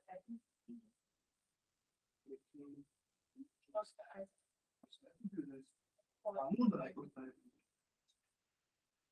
после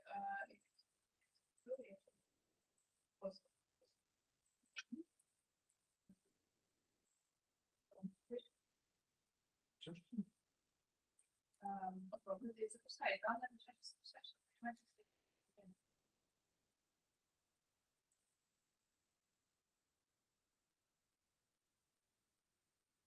если действительно может быть убрать поэтому.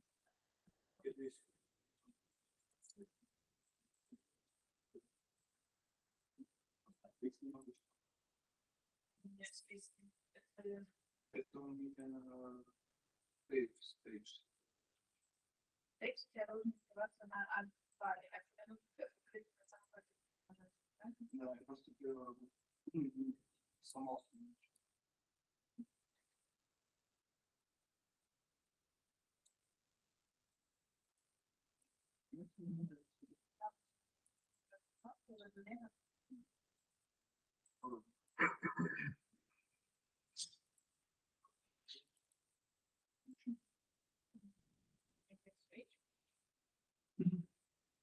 Сейчас я обычно.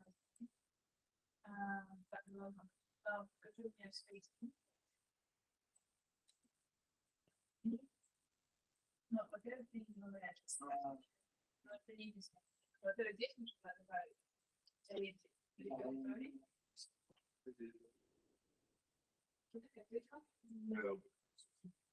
начинаем добавить, помните, посылать еще судя по здесь не так уже добавить.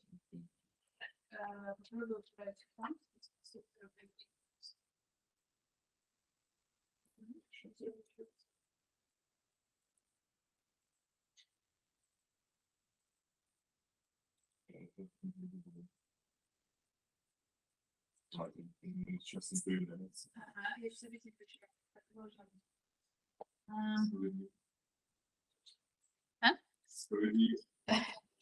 Just объясню. Okay, so for those who have already implemented the faves page and addition and everything, you might wonder why when I open my faves page, even though I'm adding information to the faves images, I still see a blank page, right?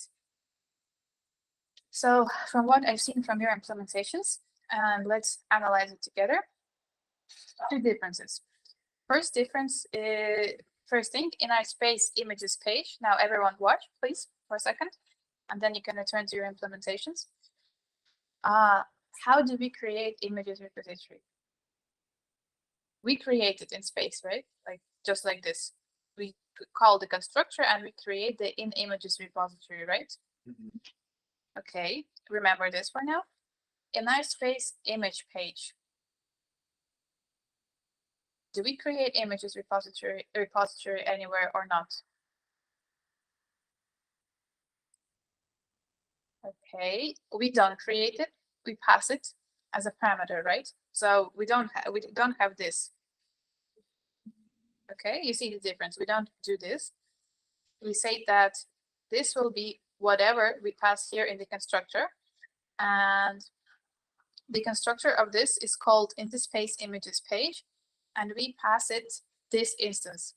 So in case of space images page and in space image page, we use the same instance and we modify the same list, right?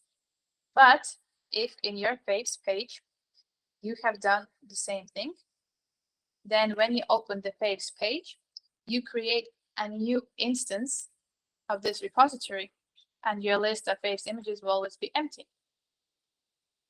Okay? The thing is that there are two different instances in space images page and in faves page. So into faves page, we need to pass images repository the same way that we pass it to the space image page. Not create it, but pass it as a parameter. And I will explain how to avoid all of this passing around soon, but for now, let's make it work. Okay, so in faves page, don't create final images repository. Pass it as a parameter the same way as we do it in space image page. I'll write it in chat.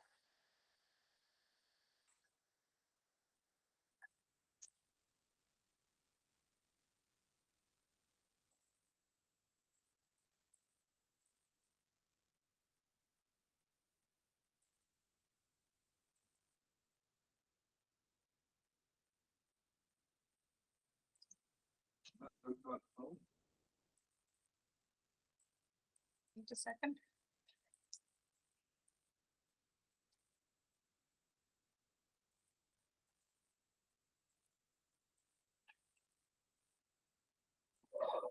I'll come to you. What?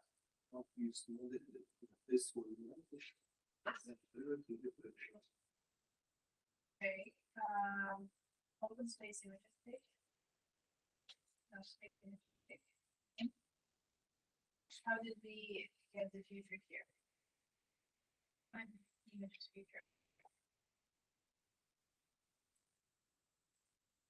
Future. Okay. What do we do here? We call the get images method, right? On the instance of the image repository. So we need to state to Wait a second. What method do we call? in state. No. On the images repository, what method do we call? where do you create the instance of changes repository? Create where to create. Show me the lines. This one. This is the future. I must have the repository of your post. Yes. This one. This one. Хорошо, мы создали его инстанс. Теперь мы хотим создать метод, правильно? А, Где мы вызываем этот точка.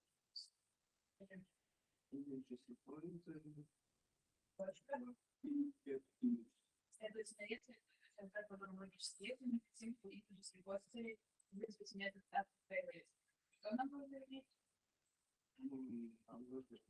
То, что мы хотим дать. Ну, и плюс нам нужно иметь сам ссылку на inject репозиторий. Правильно? Нам нужно еще Ссылку на inject репозиторий. дифференцировать. Нет, теперь посмотрите. Да. Потому что у нас нет единицы пользователя. Не может быть теперь индекс, если у нас нет единицы. Правильно? Следовательно, мы не можем вызвать появиться, если вот, хорошо. Где нам добавлять появляется? Какой класс? Другой класс. Как у нас другой класс, это список картинок, а нам нужно это. То есть вот тут конкретно нам нужно что делать? Нам нужно у кого-то вызвать метод DartPad, правильно? У кого? Да. Смотрите, теперь это слышу. Есть что-то видно? Есть.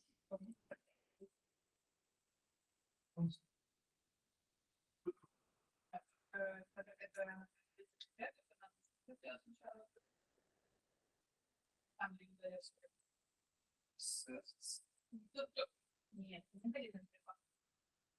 Инпуты как будут стоять? Вы мне делаете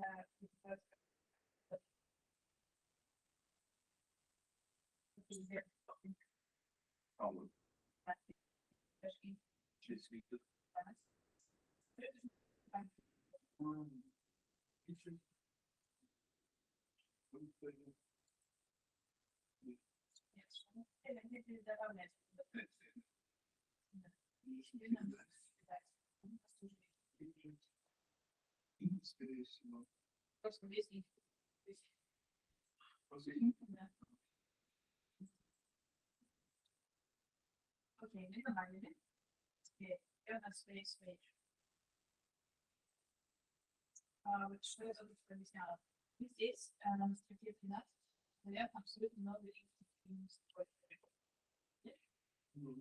Это если институт, у него будет присвоить не тот же самый институт, который мы апеллировали в предыдущий класс. Поэтому нам нужно пересюда не создавать. Да. Все делаем.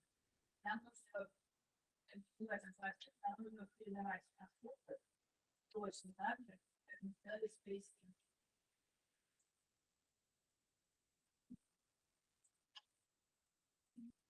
Да.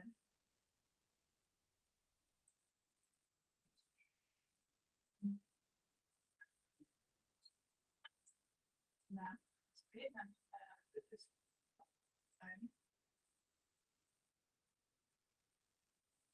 да, это наша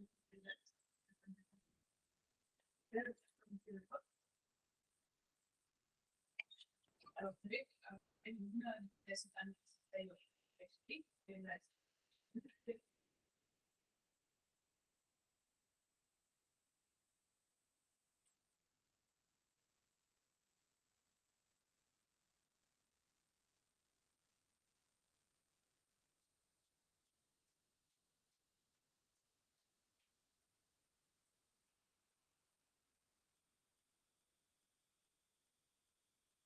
У нас есть. Просто Здесь находится.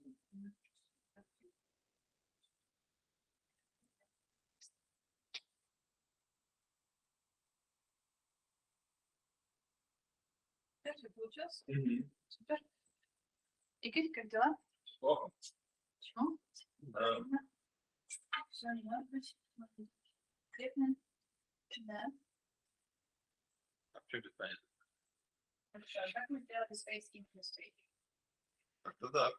Да. И в чем первое отличие? Какой у тебя тип где-то? Space Industry?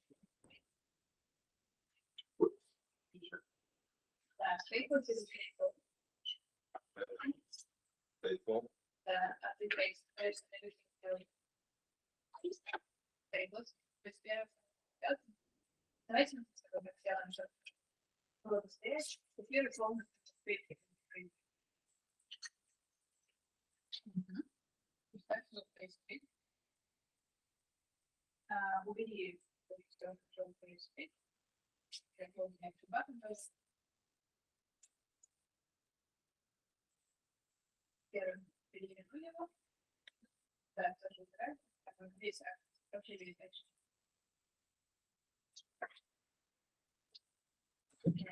Space in space. Что здесь? Вот это.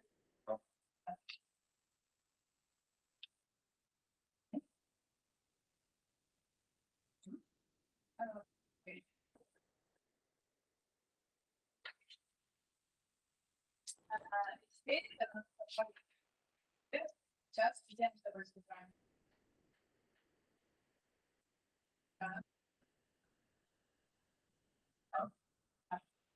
Это именно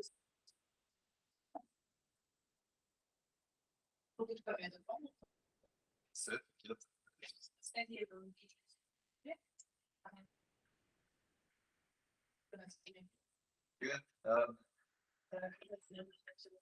Добрались. Хотим показать, что говорит. Отлично. Давай, его используем. Это называется. Это все как встречаете.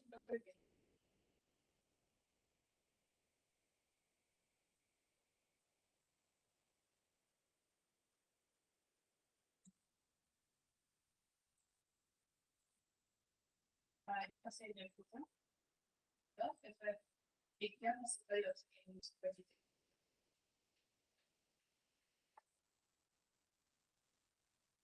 Да, видите,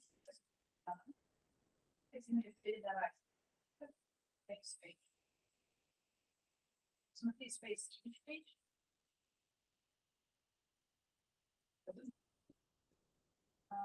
Смотри,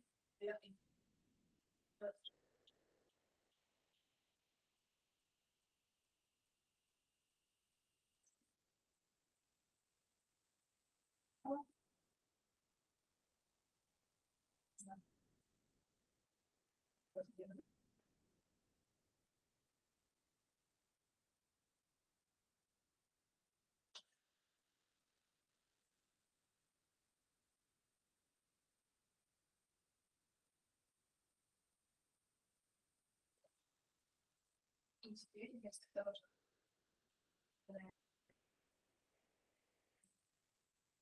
не надо, ты пока как мы достаем параметры бюджета?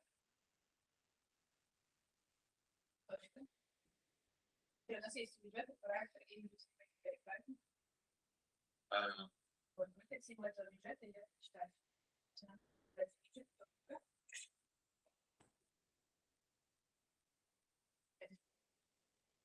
Где мне space и покажи мне, где у тебя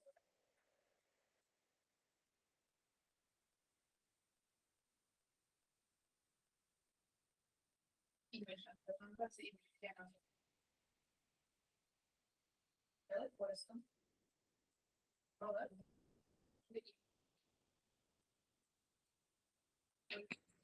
Имидж, что это.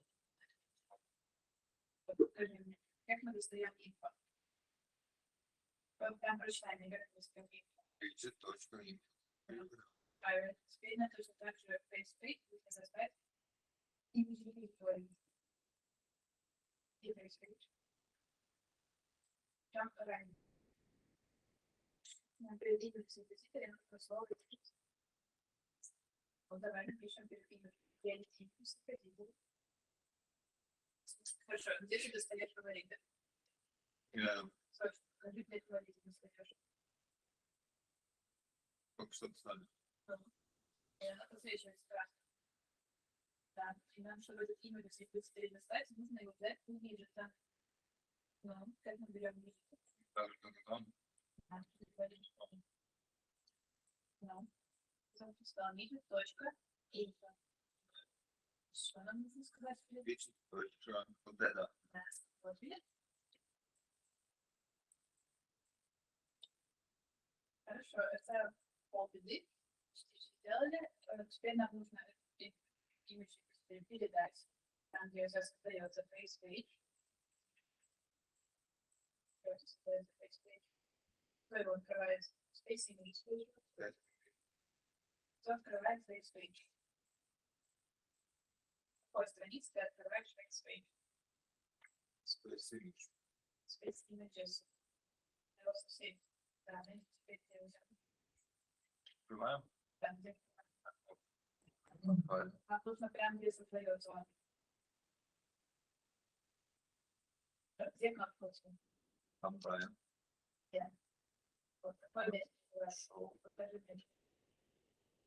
Вот где создается текст. Здесь. Здесь.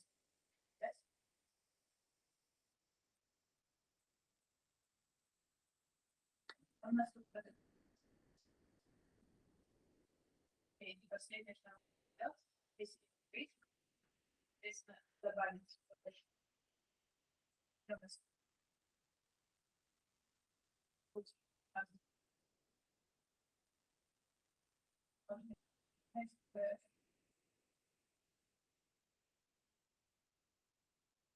компресс. Внутри вызвать репозитория.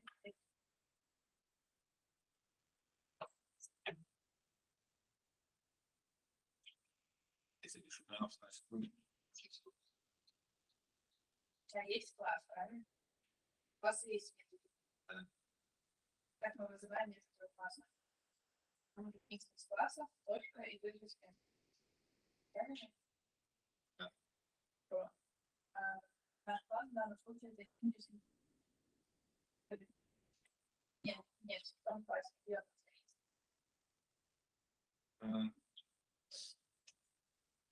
Да. Норму бюджета, нам нужно встретиться. Значит, что мы сначала перед тем, как мы пишем химический список. То же самое.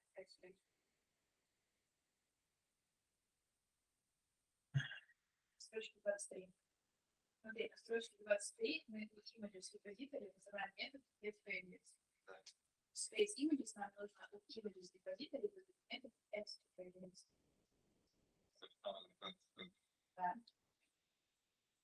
Только не нужно высваивать images future, нам нужно просто предоставить.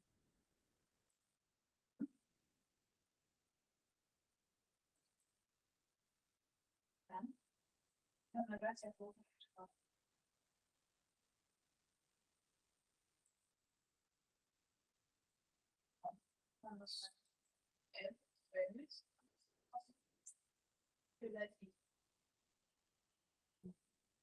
Да, только вот, как мы доставали вид.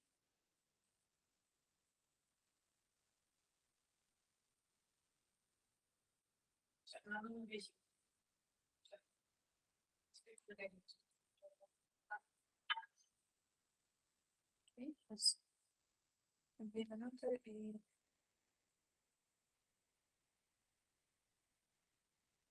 будем двигаться в следующую тему. Того, как избежать вот эти все image репозитории создания.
Что должно происходить?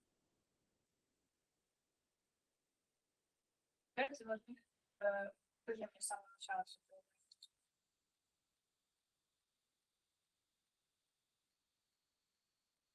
Сам текст. Это есть самый первый?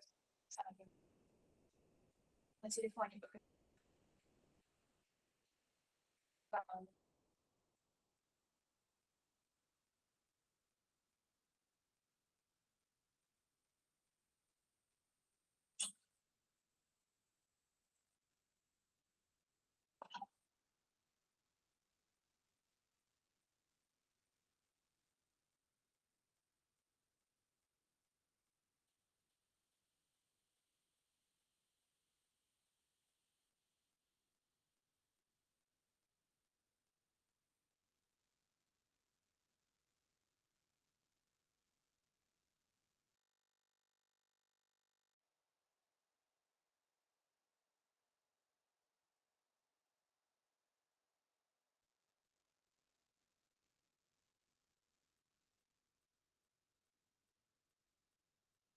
Всё. Нажми на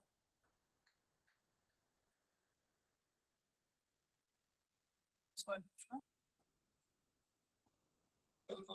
Да. Space.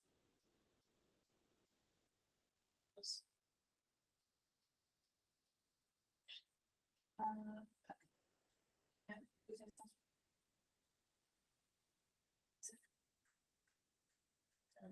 Нет, нет, есть где есть. Да, прям задает списки темы задает.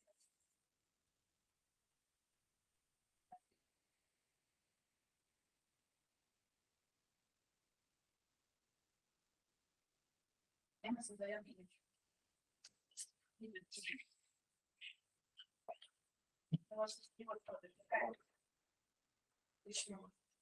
Имидж.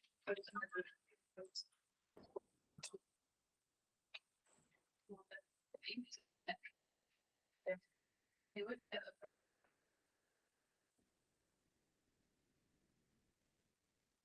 И дальше я скажу так.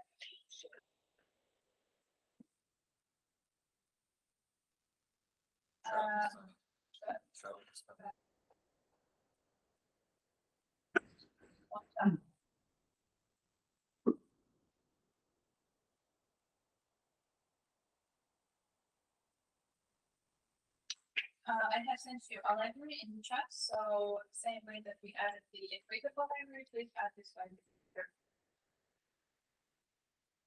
Что надо сделать? И начинается стимул вот этой редакции.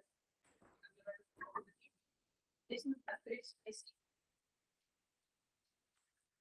Подожди, релиз.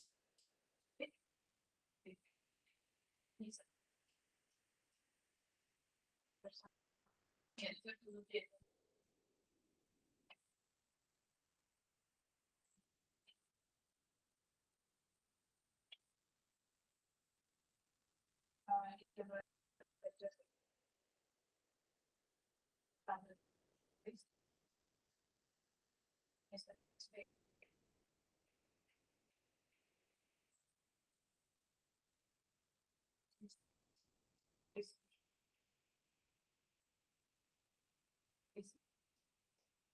Нет, отъезди.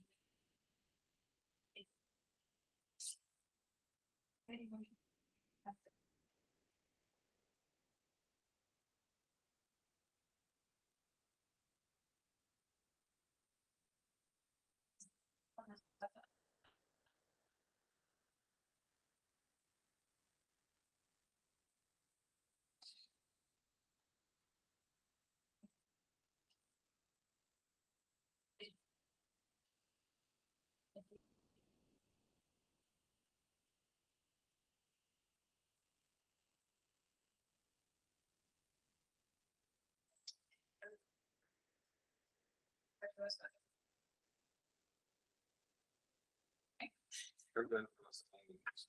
Что? Когда это восстановится? Ну, в смысле, у тебя есть список картинок. Ты листаешь эти картинки. Или код, который есть. смысле код? У тебя все работает.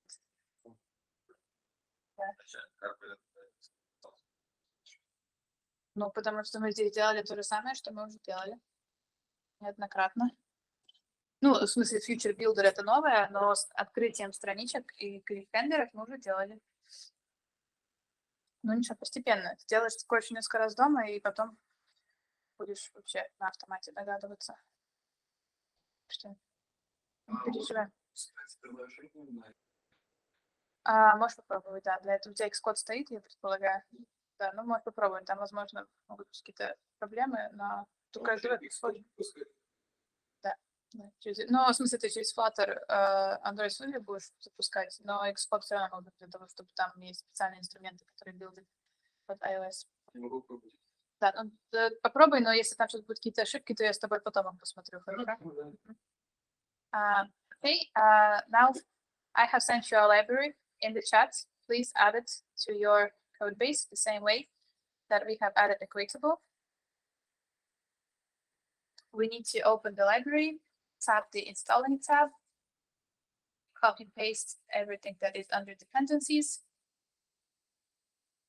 insert it into our pubspec.yaml under the Equatable on the same level. Pay attention to that and forget. Okay, so a couple of words about what is this library. Today, we won't be working explicitly with all of the functionality that it provides. We will be working with it next Monday. But it has some features that will be useful for us today. So the problem that we have encountered while creating this whole navigation flow is the passing around the memory images repository, right? So we create it in space images page, then we need to pass it as a parameter to space image page.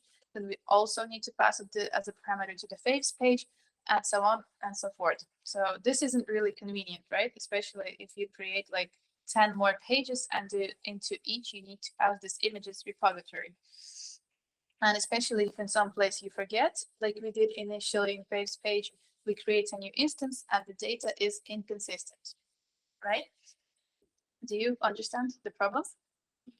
Okay, so for this, a couple of more terminology so that the pattern is more understandable. So at this point, this is a dependency. So for a space image page, it has a dependency on images repository, right? So it has technically two dependencies. It has info and images repository. This is clear, right? So what is there is a pattern that is called dependency injection, meaning that we don't create dependencies ourselves, like here we create the in-memory images repository, and we don't want to do that also in here. We want just to have images repository from somewhere, and this is an advanced pattern, so that's okay if it doesn't make sense at the beginning. But dependency injection is a special way on how to manage all of this creation of dependencies, passing them around, and so on in a more convenient way. And how to do that? We have added a library called Flutter block, and it offers us a special constructor called repository provider. And if we go to our main .dart, we can do something like this. Final. First of all, we will create one images repository here.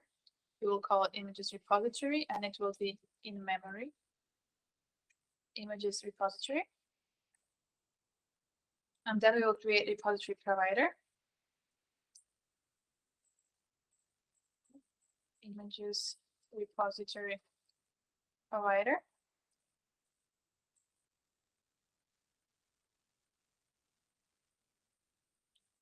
I'll explain just in a second.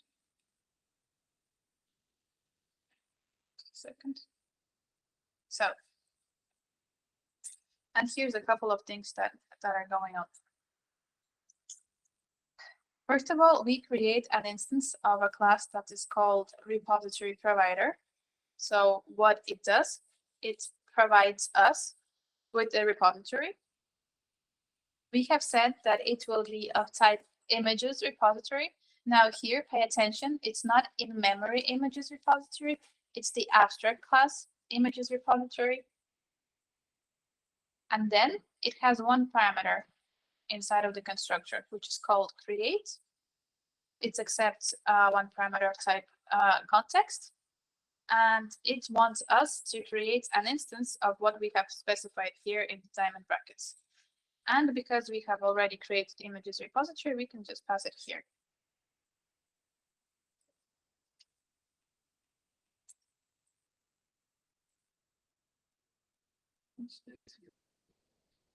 Okay, what mistakes?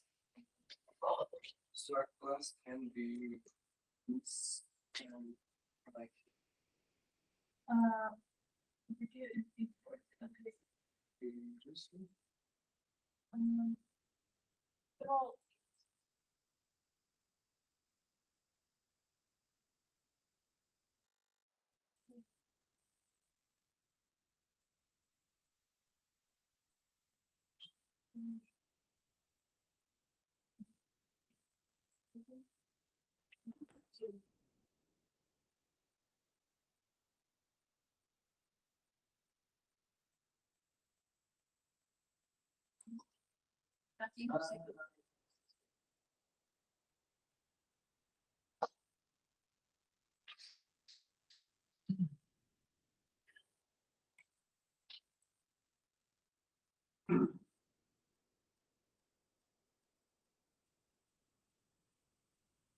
okay, so far so good.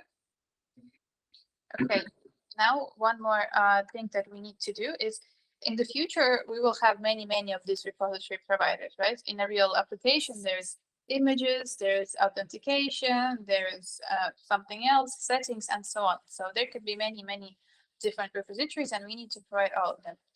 And in order to provide all of them at the top, there was a special class called multi-repository provider. And just watch for now. Repository provider. What it wants two parameters. First is child. Child is our material app, everything that we had before.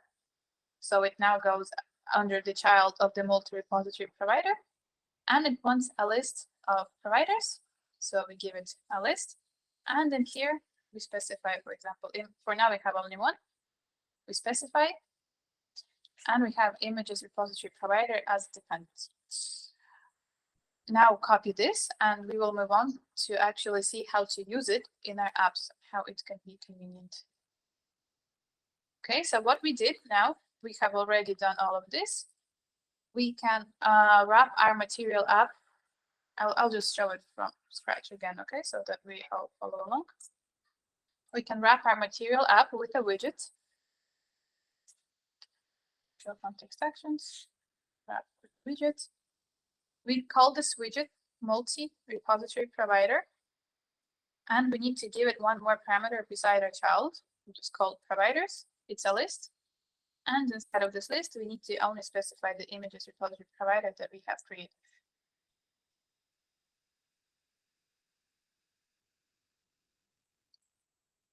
Everyone, what's your state? All good? Mhm. You good? So good shot. Okay, Artur, so good shot.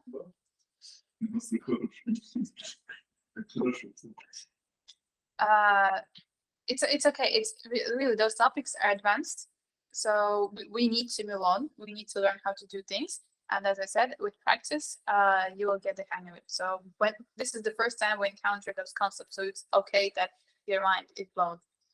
Okay, so now what we have done here is we have made multi-repository provider the root of our application, and now everything that is inside of this providers list, we will be adding more in the future, is available anywhere below this multi-repository provider. So first things first, we go to our space images page, and instead of creating in-memory image repository like this, we can say that it's late final. And back in our init state, we can do very nice thing called images repository equals, and now context dot read.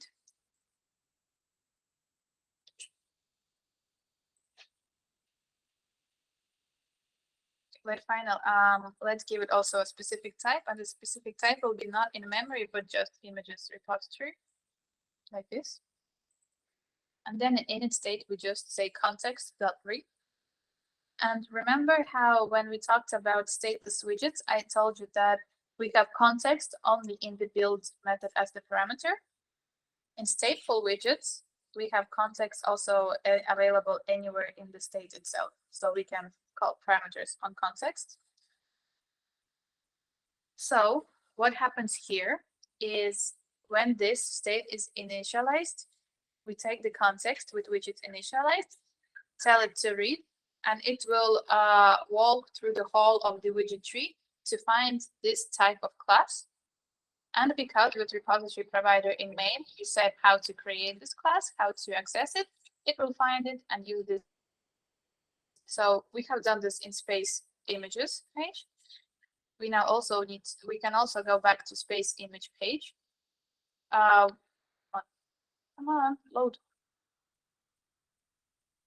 Yeah, okay, it's what, no. Okay, so we now can remove it as a parameter in the class completely. I don't know why it's taking so long to show from my computer on the screen. Completely remove it as a dependency here. And in the same way, inside of our state, say late final images repository, and in init state, just read it. Also, if read is with red squiggly line, it means that we need to import the library Flutter block.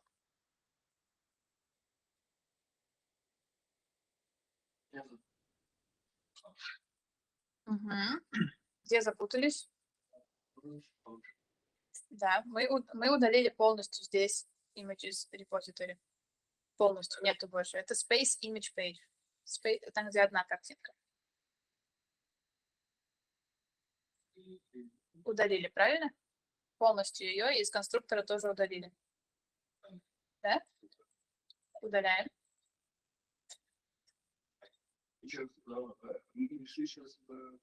Space image page, там, где у тебя одна картинка по центру. Space images, да, да.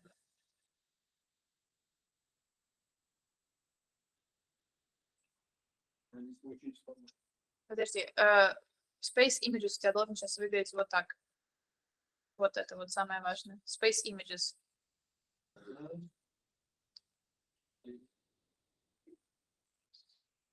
Покажи, как у тебя выглядит Space images. Откуда, подожди, тут все нормально. Space images, покажи. Нет, я тебе что сказала, Space images. Вот. Вот. Вот здесь нам нужно не создавать ее. Удаляем. Удаляем. Нет, стоп, не все удаляем, только само создание. Дальше. И ровно тоже. Да. Теперь нам нужно сказать ему, что это будет final. Late final. И после самого final дать ему тип images repository. In memory, а просто images repository. Images. Большой буквы. Images. Images. Repository. Вот первое. Так, надо мне выучить. И теперь в init state. Init state. После super init state сделать пробел. Да. Ну, ой, не пробел, а enter и вообще после всей этой строчки. Нет, после всей строчки. После всей строчки. Теперь images repository. Равно. Да. Нет. Нет. Само название.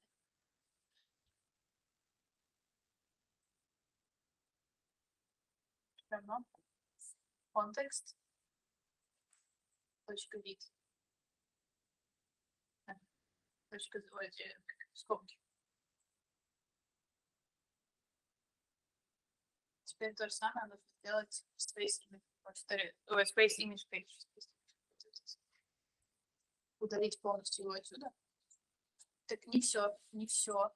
Только сам репозиторий. Что репозиторий? Работаем только с репозиторием. Да. С конструктора тоже удалить. Нет, не все, только репозиторий. И в самом стейте точно так же сделать, как мы это сделали в space image page. Okay, for those who are finished, you can now also do the same in your face page.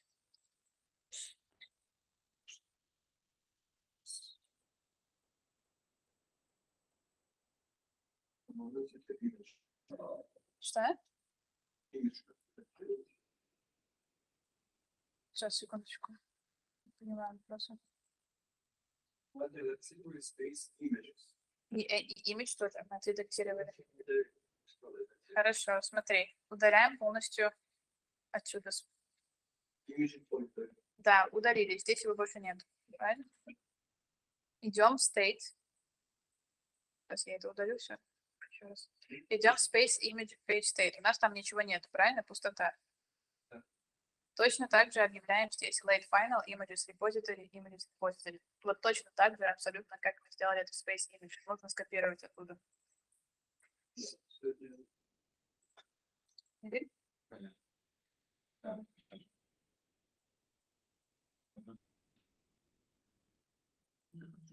Нет, не все, только репозиторий. Только репозиторий. Да. Да. Все, теперь нам нужно точно так же создать init state метод.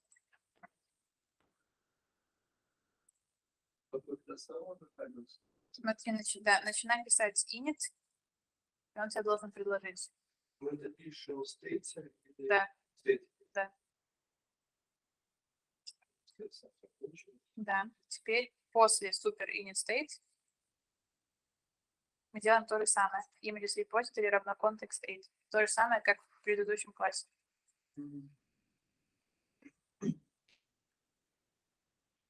Тут очень важно в первом классе, чтобы images repository context state было перед тем, как мы объявляем future, потому что потом мы пытаемся прочитать. Да. И теперь сделать то же самое в face page. Не работает, не ошибка.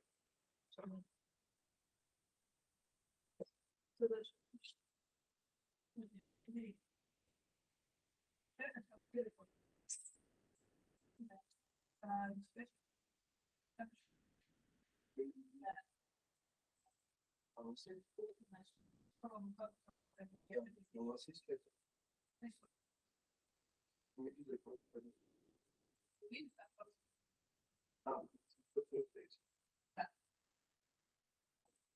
Еще обязательно после супер инстейт самого имени repository читать.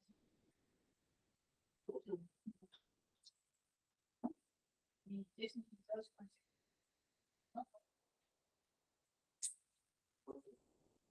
Теперь делать то же самое в page. Это все работает с этим самым. Приложение работает, как и работало. Да, логично. So if you're done with the face page also, now you need to check that everything works as worked previously. Игорь, ты это видела? Так, да, вообще нам больше не нужно передавать. Просто порядок. И face page теперь делать то же самое. Работает? Супер. Не работает? Ты face page сделал? Нужно его заимпортировать.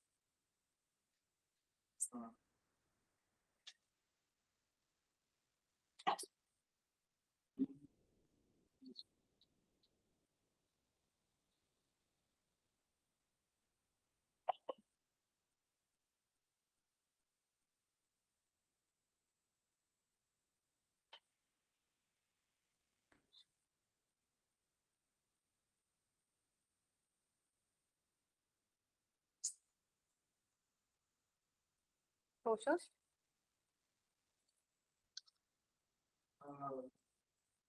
Russian one. Yeah, the construction with it.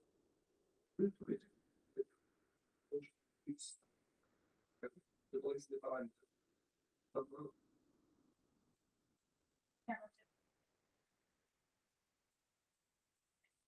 Это что? Ой, подожди. Вот это вообще как называется? Там например, параметр. Это то, что Мы продаем все параметры, которые у нас есть в классе, правильно?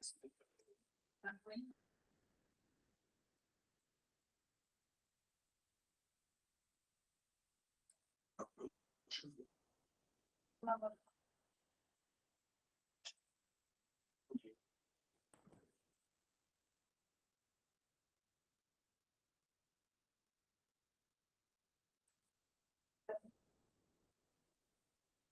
Да, ладно.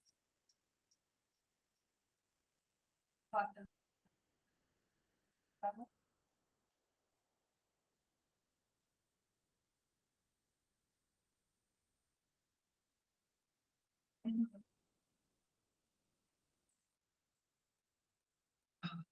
Правильно.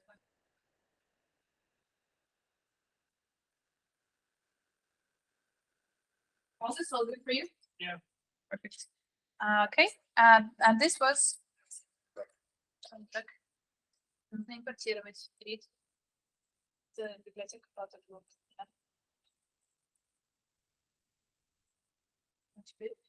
Ready? Now, after you test it, it should work exactly the same way.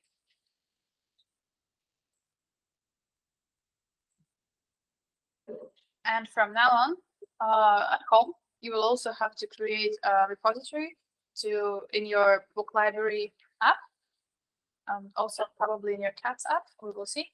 And also inject it the same way, so that it only created once in main Dart, and after that injected via repository provider in the main.dart.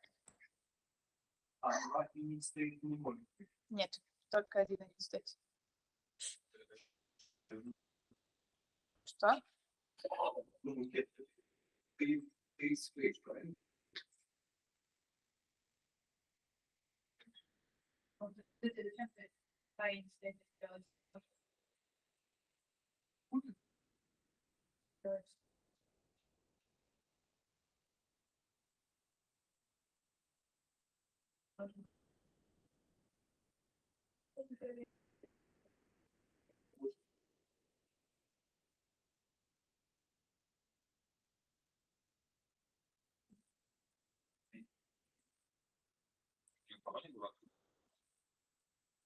Какие?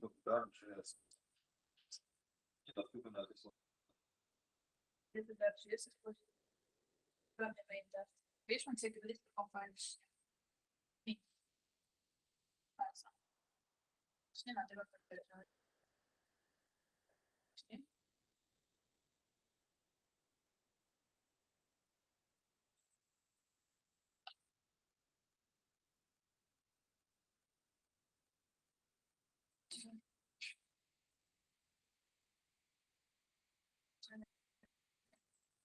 Okay, and now we will add some even more interactivity to our app, and we will make our planet searchable. So remember that in our space images, in the in-memory images repository, we have descriptions also. So now we want to add a search bar, and when text changes in the search bar, to update our list view with images which descriptions contain the word. Okay. So first thing that we need to do in our space images page is to actually add a search bar, right? So now there where we return our list view builder, we can wrap it all into a column. So we will wrap it in a column. Where was it? The list view builder in space images page. So what we want to do now in our space images page, we want to add a search bar the same way as we did it with the cats page. and the library page. Once again, what you should put? Space images page. We have a list view, Yes, yes, yes. and we want a search bar on top of this list view. Search bar. In order to add a search bar, we need to put our list view into a column. Oh, Yes. We also need to wrap our list view with expanded.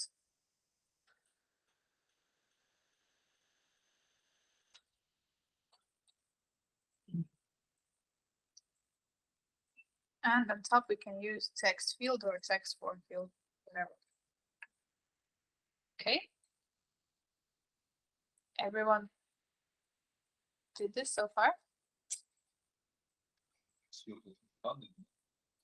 It is to view expanded.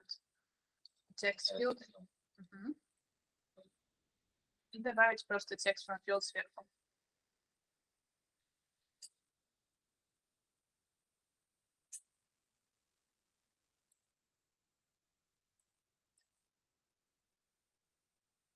Okay. And there's a couple of ways for us to actually get information when it is entered in text form field. And one of them is through a text editing controller. It's a more, let's say, a more advanced way. So we will try to use that first. So what we want to do is when we enter information in text form field, we want to take this text, give it to our in-memory images repository, search, and return values based on the search. Okay.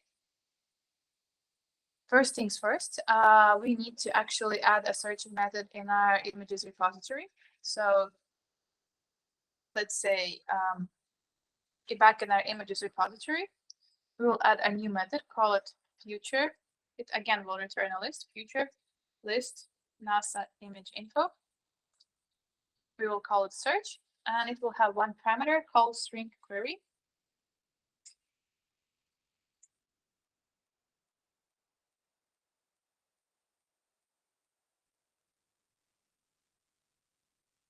Okay.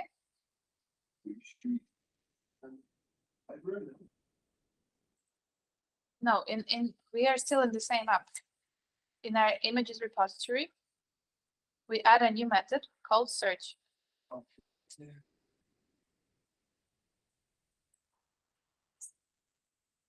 Okay. Did everyone do this? yes. Okay. So now we need to also give it implementation in our in-memory images repository. So we create one missing override in our in-memory images repository. I'll just move it up.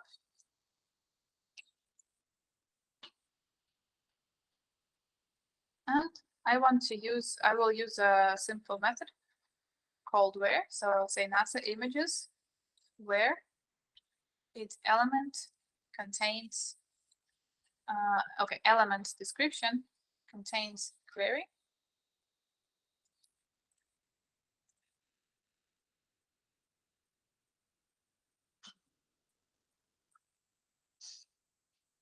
And if I do this,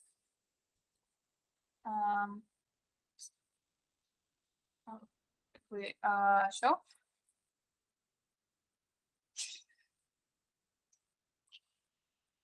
it will still scream at me, even if I have async, everything, and so on. So it will tell me that, okay, first of all, I need to do return. And it will then the whole line will scream at me because it says that a value of type iterable NASA image info can be returned from the method search because it has return type of list NASA image info.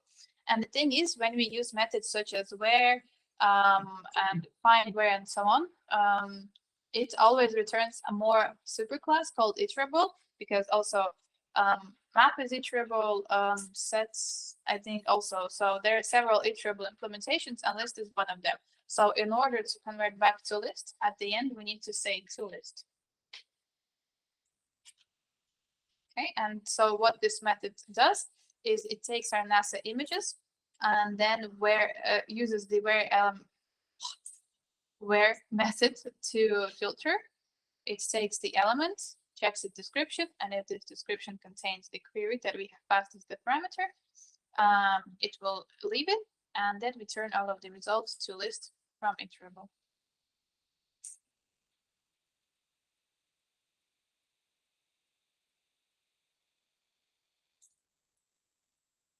Okay.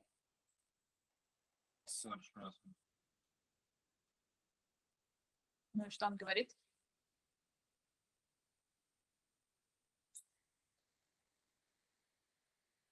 Ну, наведи на сам search, что он тебе говорит. The name search is already defined, значит, ты тоже его написал. Тоже верю. Вот, ты его не ставил. Да. Что один удалил.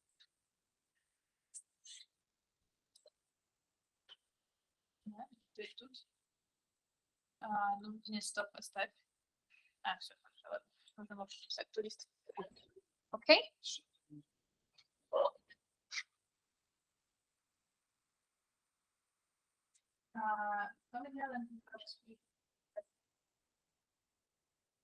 Одно ключевое слово мы сюда пишем.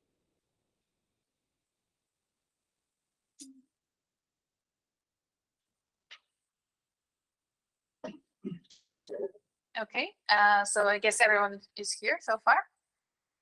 And now let's actually use the search method. So back in our space images page, we will need to do quite some things. So at the place where we have images repository, images future, let's create a new field. It will be called final text editing controller. We will call it search controller and create just a simple text editing controller.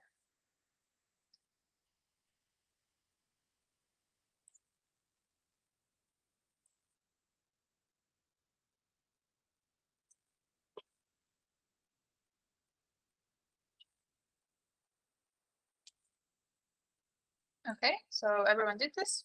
Okay, now going back to our text field, text form field or text field, it has a parameter called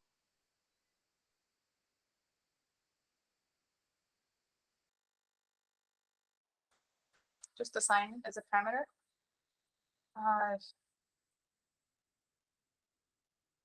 So slow, I don't know why I have already done what it's doing.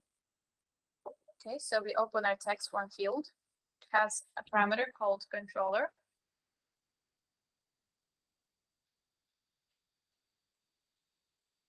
And we give it search controller at the field. Okay, did everyone do that? Okay, so now back in our init state, we need to actually add some action when something changes. So what we did now, text editing controller is a special class that is responsible for everything related to changes to text in a text form field. So we can read what content currently has. We can listen to changes in its content. We can also set content if we want to pre-fill some information and so on. So basically, it's a controller of text editing and it belongs to the text form field. And because we have assigned it as a field of that specific text form field, it will be responsible for changes in that text form field. So what we want is we say search controller, add listener. Okay, I've done a lot. Don't do that. Add listener. It's an empty listener. So what we do is now we say final query. And we can read the text from the search controller by just accessing its text parameter.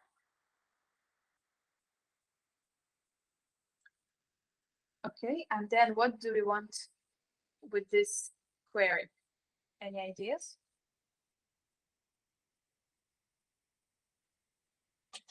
We have added a search method to our repository, right?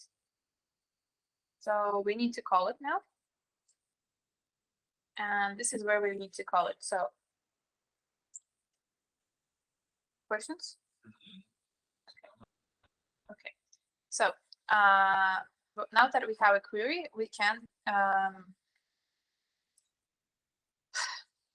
can use it to call the search method.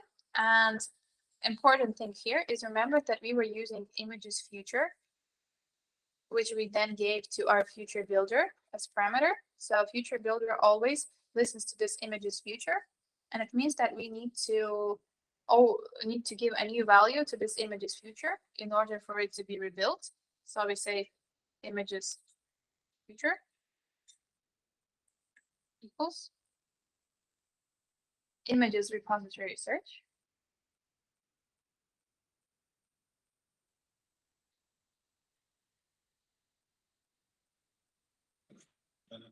Мы добавили, что вот images future равно images repository search. And now, because we are in stateful widgets, any ideas what we need to do in order to tell our build method to be rebuilt? And here's a life hack, which not a life hack, but something interesting about set state, which you may not have known previously. So you may think that we need to do it like this in order for it to work, right? To redefine images future inside of the callback. But actually, this is not necessary. This is just for convenience of the developer. And even if we do it like this and just call set state, the build method will still be called. So it doesn't matter actually what you do inside of the set state method, because it just calls build function. Okay, so whenever we want to call build function with new information, we just call set state. But for our convenience, instead of changing parameter here at the top,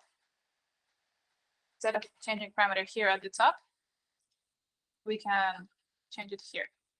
But it's the same thing. It's literally the same thing in this case. Okay, so you can use whatever you feel is more comfortable to you, but this is just something to not be afraid of when you are writing your own code. Okay, now let's test it.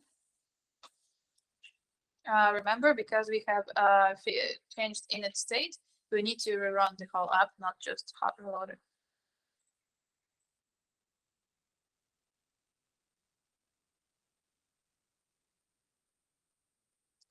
Okay, and let me see. Which descriptions do we have here? We have, okay, let's say Earth.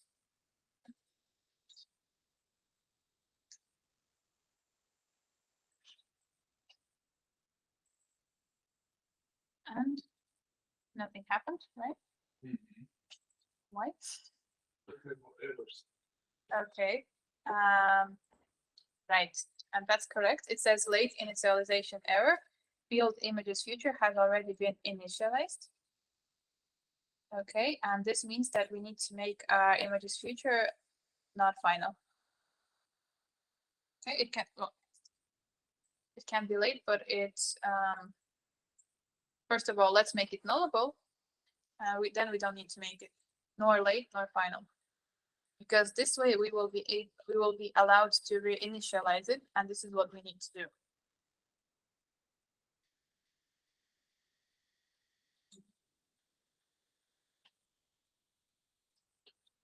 Oh.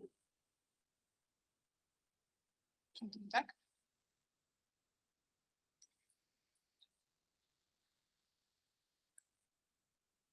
Да, что-то. Угу.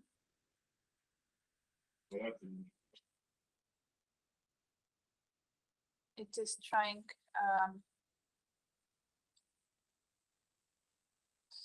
Let me see. Let's try to debug this now. Okay. I will removing clay. It appear. Yes, we need to make it nullable by adding a question mark. Okay.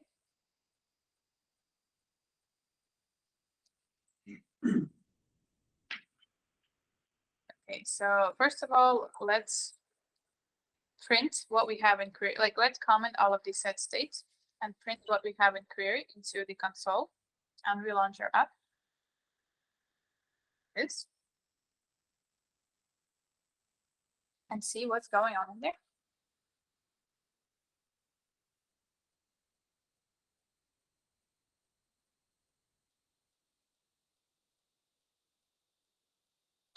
Okay, so, and then if we type, we can see that it is typed correctly, and in the console, we see that we have the queries and so on and so forth. So probably everything is okay with just the query, right? So the problem is somewhere in here in the code that we have commented.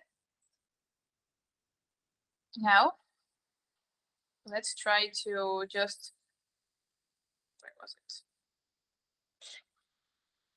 Just to assign our future without calling set state and see if anything happens.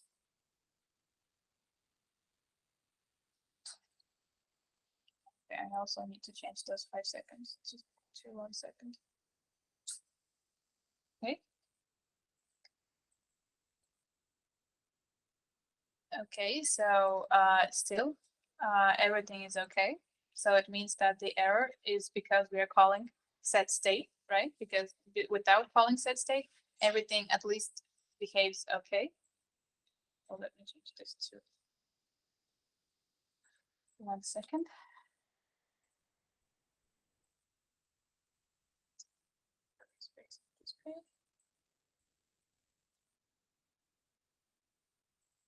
Okay, and if we now call set state again, this error should still happen. So let's try it on.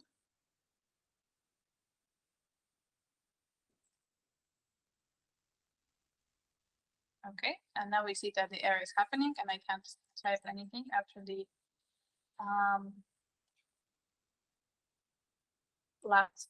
after the first letter. Okay. Why is that? Is this something misbehaving in future? Okay.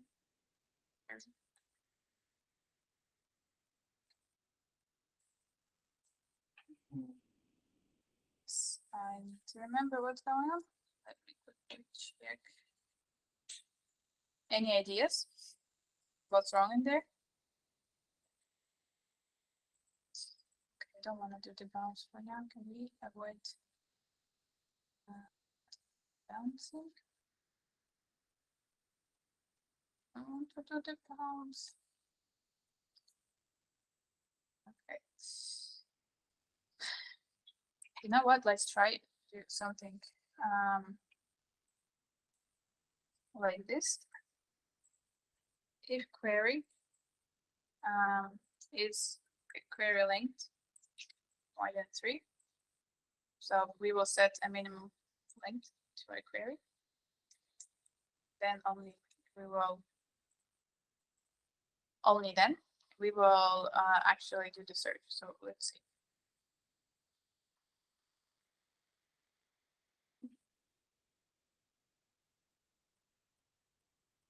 Okay, and it's giving me unhandled exception. I think this is something to do with the emulator because it thinks that I'm typing on the computer. Okay, let's try from here.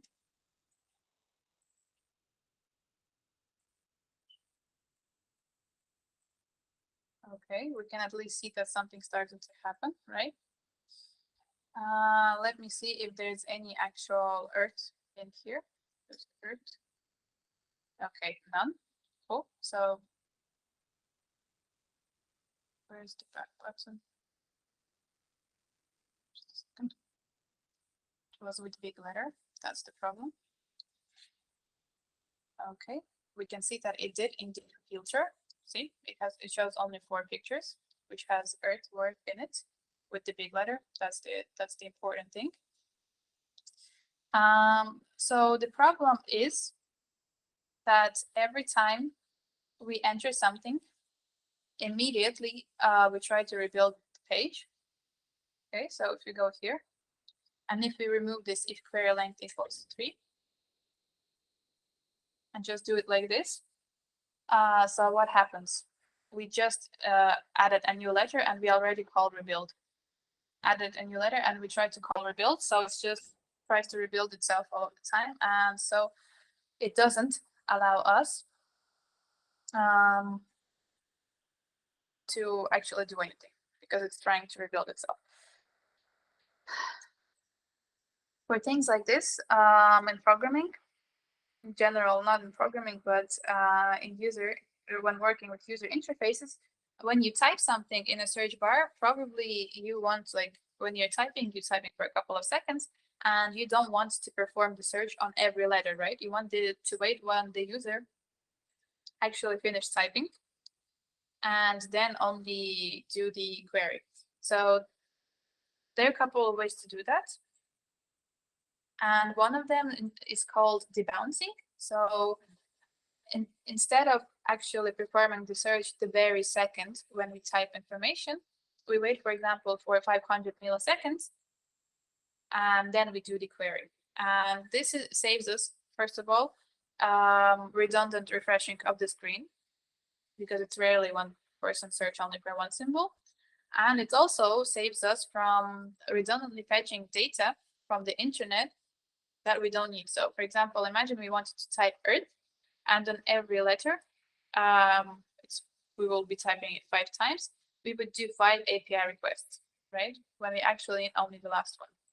So a good practice is to do this debounce. So give it some time, for example, 15 milliseconds or 1 second, something like that, not big, as the user types.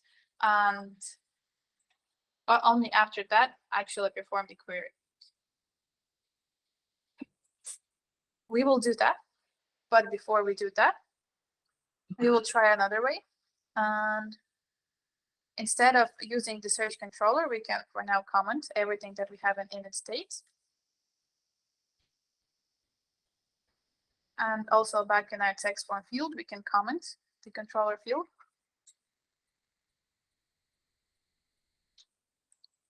And text form field has a couple of callbacks. For example, changed. We can just copy paste everything that we had in our add listener. Now we need to paste it in unchanged. And now I need to verify if unchanged is called when everything is submitted or only. Okay, we will try. We will try and see. That's basically how we will do it. Okay, everyone did unchanged. If you have.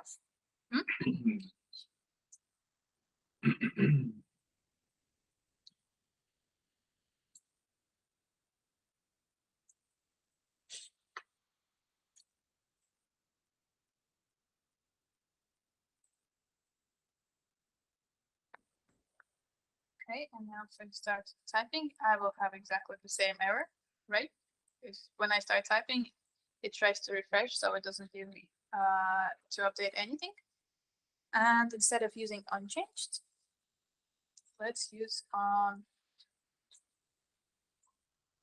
field submitted. Okay, so we just changed the name from unchanged to unfield submitted.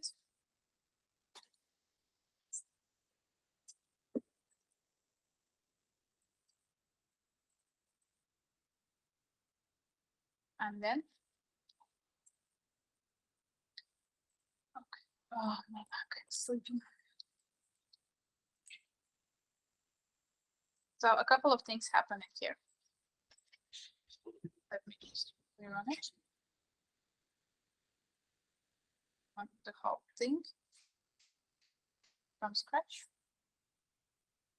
Okay, so I see all of these pictures here, right? And we want to check if our search actually works.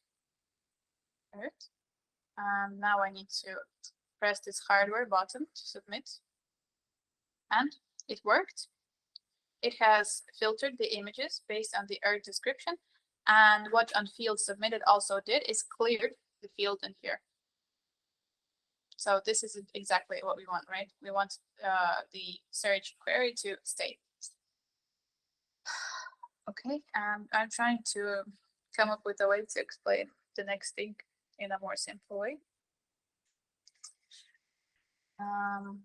Let's see, we have commented the code in there. It has nothing related to search controller. Okay, let me see if there's something on editing complete, and it should give me, okay.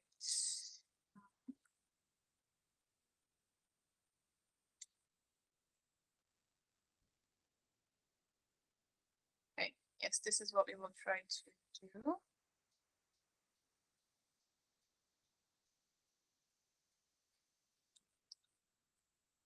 First thing, instead of using the onField submitted, we will be using on editing complete.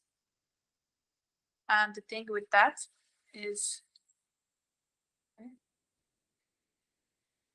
the thing with that is that there is no parameter in here, so it should be an empty parameter list. We return the fact that we had a controller flag. Okay, and then in search, instead of just pasting query, because we don't have such a field anymore, okay, we will need to create, we will say final query equals search controller text.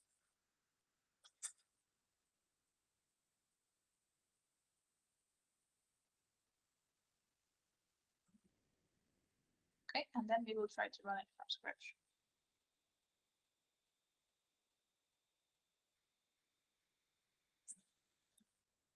Okay, and if we type now,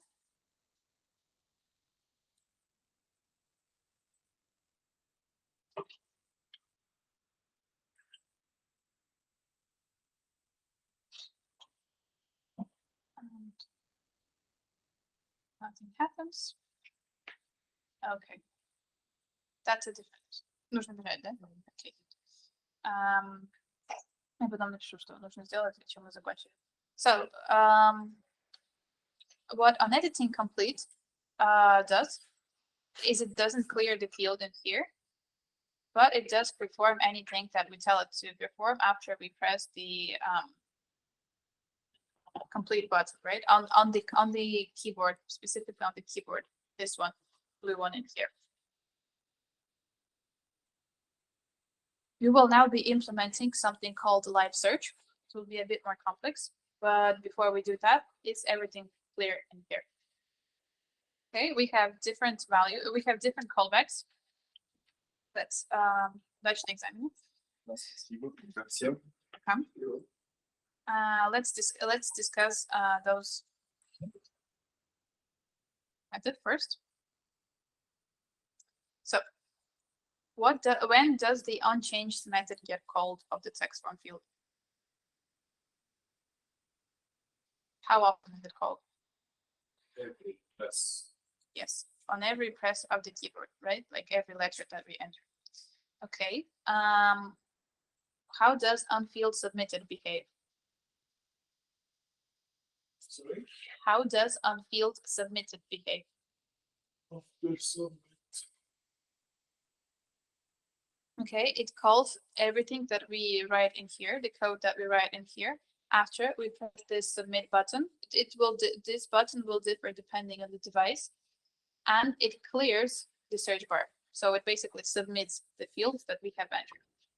Okay, and then there's on editing complete. And how does on editing complete behave?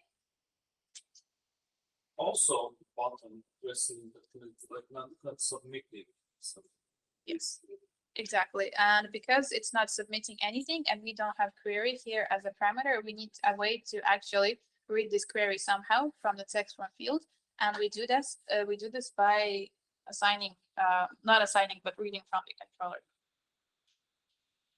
Okay, everything clear with those methods for now? Okay, but in real use cases, probably, for example, in Spotify, if you want to search for a song, you just type for a while and then it performs the search without you needing to actually press search, right? So it's called live search. So it's searches lively as you do. And for that, we will need to implement it ourselves because there is no such thing in text form field. Okay, so let's have a 3 minutes break. Okay. So back. 3 minutes break, and then we will finish with this daunting task.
Okay, with anyway,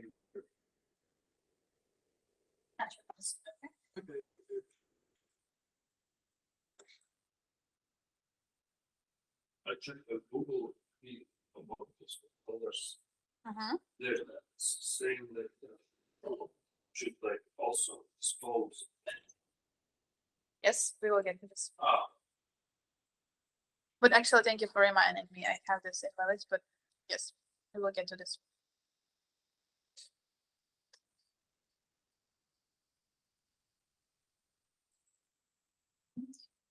those maybe for help some. No, it won't. Not in this case. But it's possible to clear for them.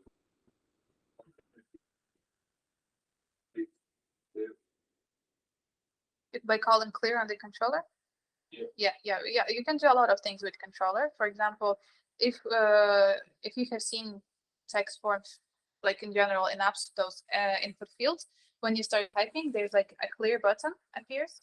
And when you press this clear button, the text goes away. So we can do this with the controller also.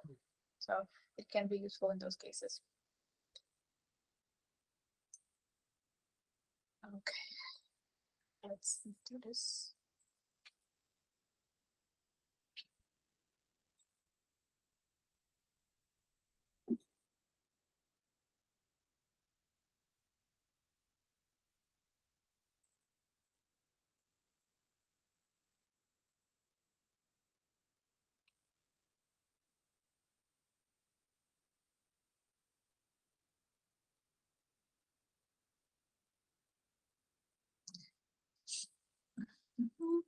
So where is my screen?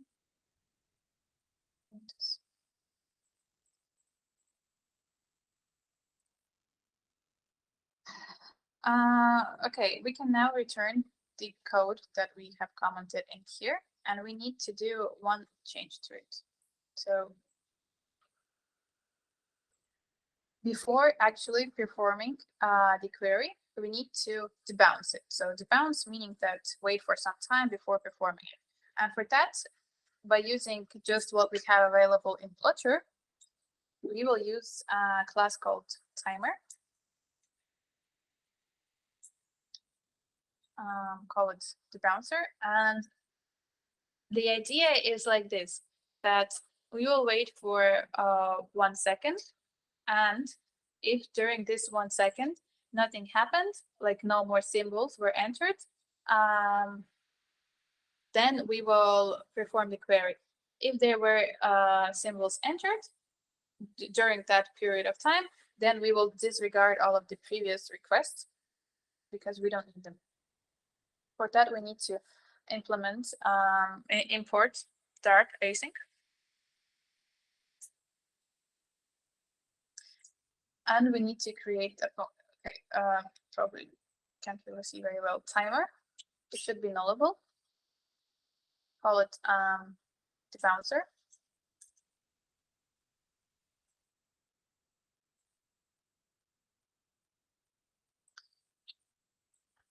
Dart sync. Yes.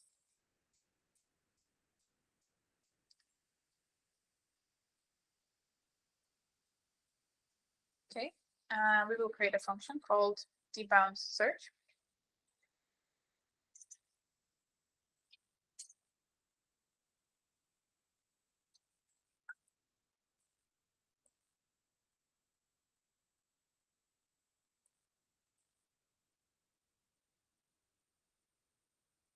This is the function that will be called every time when we enter some information. So this means that in here we need to check if there's already some timer in progress, then we need to cancel it. So for example, first, because it is nullable, we need to check if it's null. So if it's not null,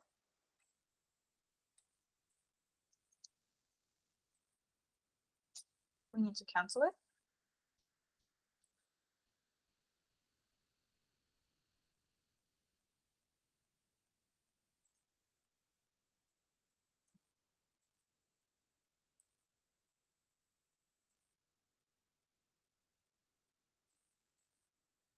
And after that, we need to create a new timer.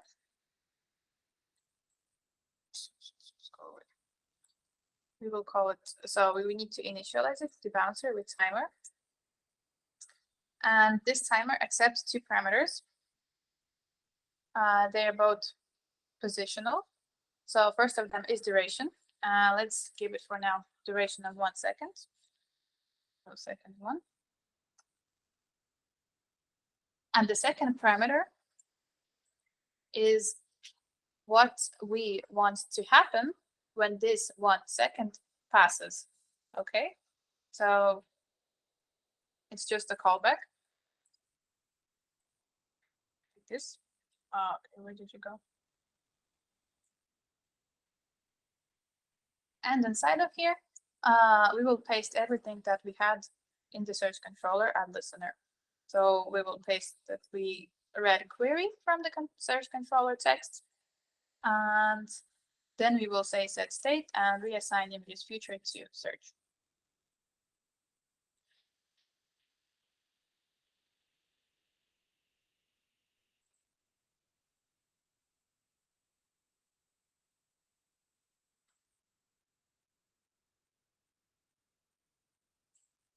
Okay, did this work out for everyone?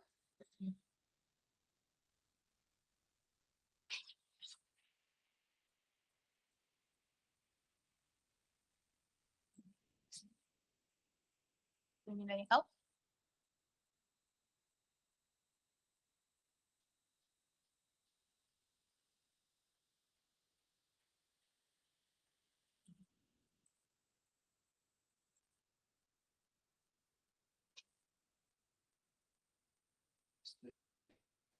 Mm-hmm.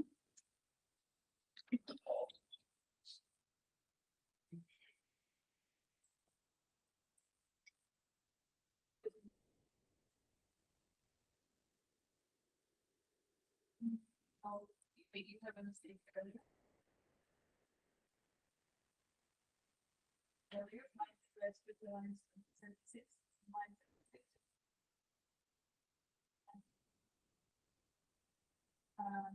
Probably 76. Okay, this means there's some errors with the six, but don't forget to need to put was a good way after the method call. Where do you call the method search? Repository, dot search. In this repository, dot search. This is the last method search.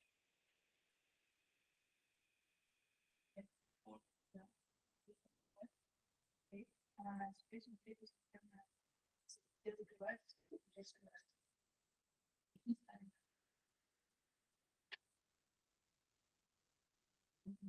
So I have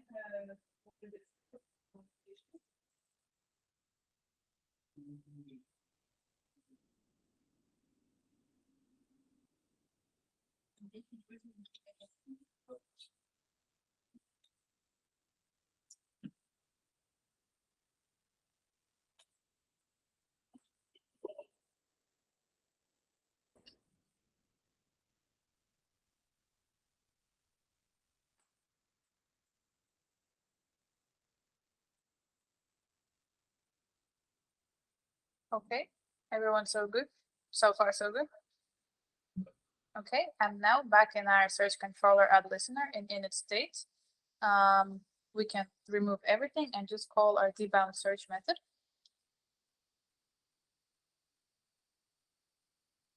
In init state, in search controller add listener, remove everything and just call this new method that we have created called debound search.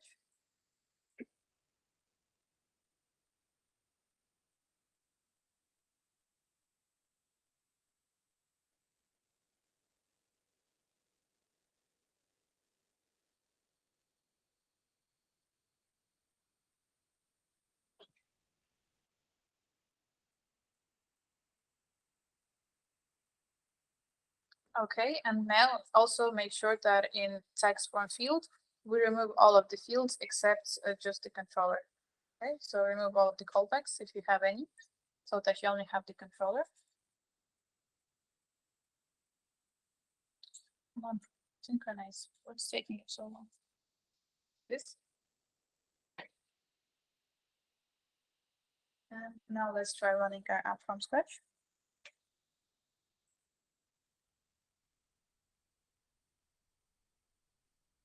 Try typing Earth.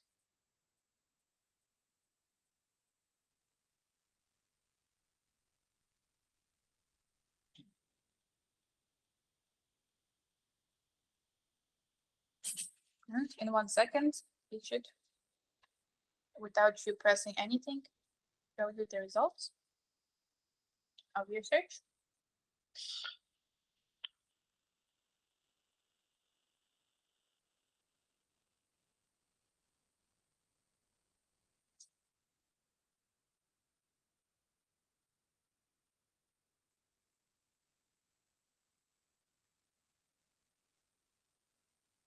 Okay, did this work for everyone?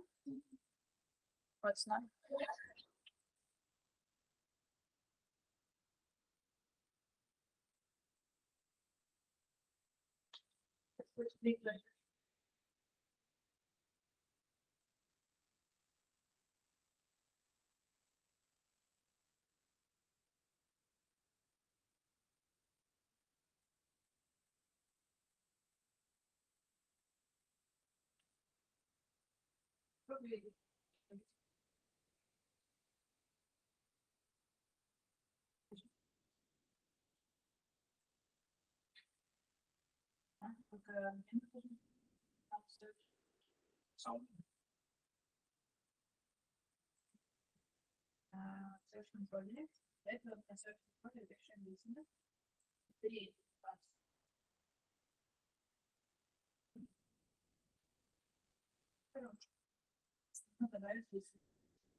Now let's reiterate and repeat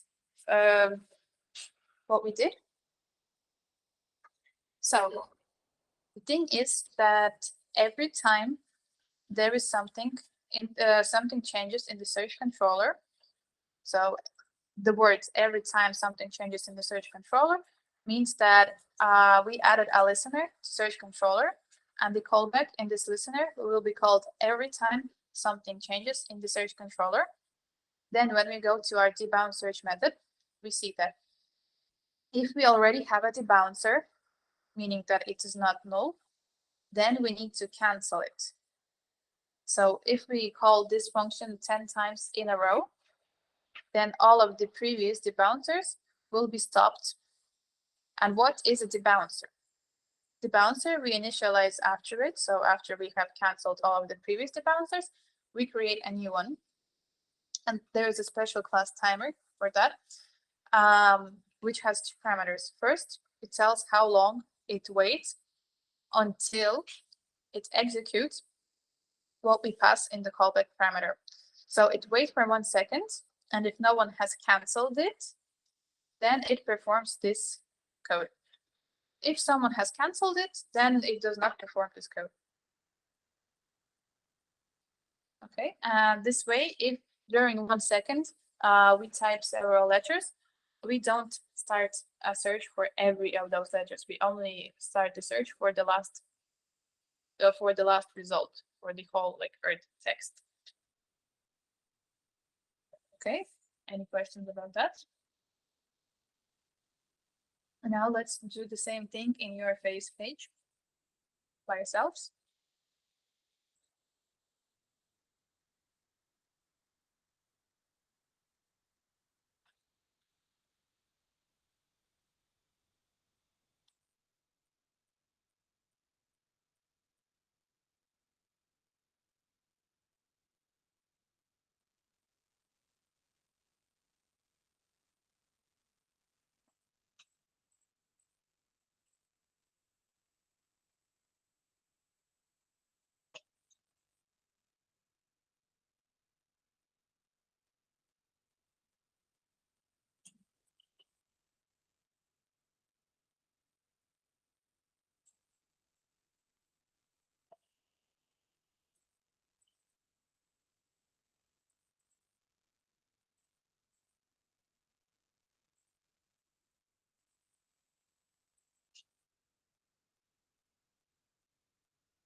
fine, but you hold it down.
This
oops.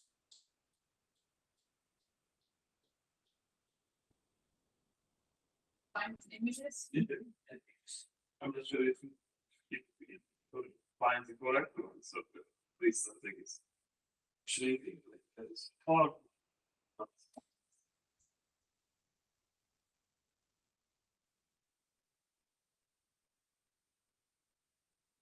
Okay. And car images in a.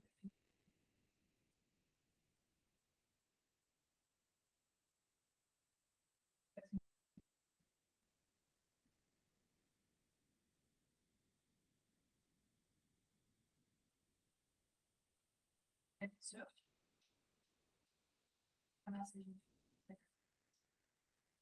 Okay, so the problem is, it's okay. You can keep it, but because in the search method we actually search on the whole NASA images list and not on the favorite list, it will find your results in the whole list, not just your favorites. But for now, you can.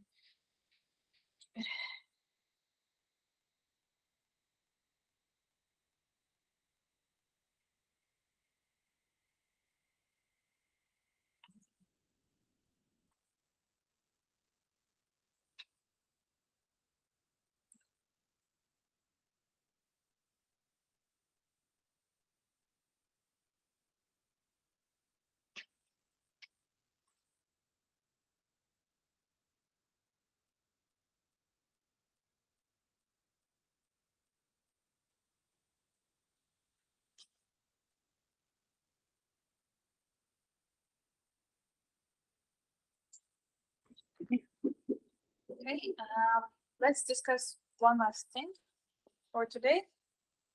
And going back to our space images page. Remember that we have init state, which gets called once the state gets created only once in the life cycle. So only the first time that we create it. Also, there's another method which gets called only once when this whole state gets removed, like gets destructed, gets deleted. I don't know how to phrase it in another way. And it is called dispose. And this method is important because in this method, we need to clean up everything that we did in case we did anything. And this includes fields like text editing controllers and any other controllers, because if we keep them like this without disposing, we can leak memory. So in order to not leak memory, we need to, controller, we need to always dispose of controllers. So controllers also, if you have streams, you need to close streams. So anything that can still go on after we have removed this object, we need to remove it here and say that that's it, your life is over, bye-bye.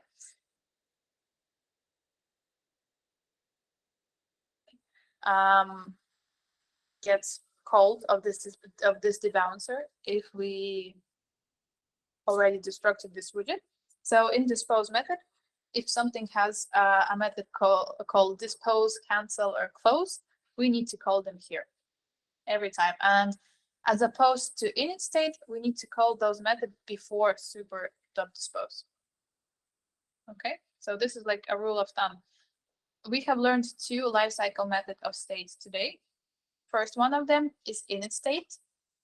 It gets called before the build and only once when this state gets created. In here, we can make all kinds of initializations. So for example, listeners, futures, read dependencies, and so on. We also need to call super.initState at the beginning. And we also have a similar method, but it gets called also only once per life cycle.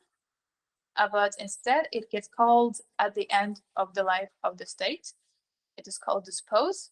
And we need to close all of the resources that we had opened in here, and also call super dispose after we do that. Okay. Any questions about that? This is something you need to remember to always do.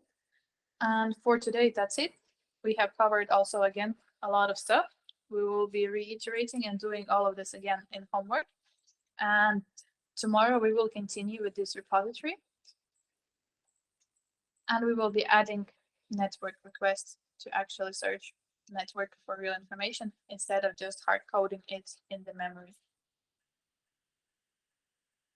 Okay, so we have learned what is a repository pattern, how to create a repository, how to create future methods and use them with the future builder. Also how to override those futures that are called in the future builder in order to change some data. We have learned how to react to future builder, for example, show progress if we are still waiting.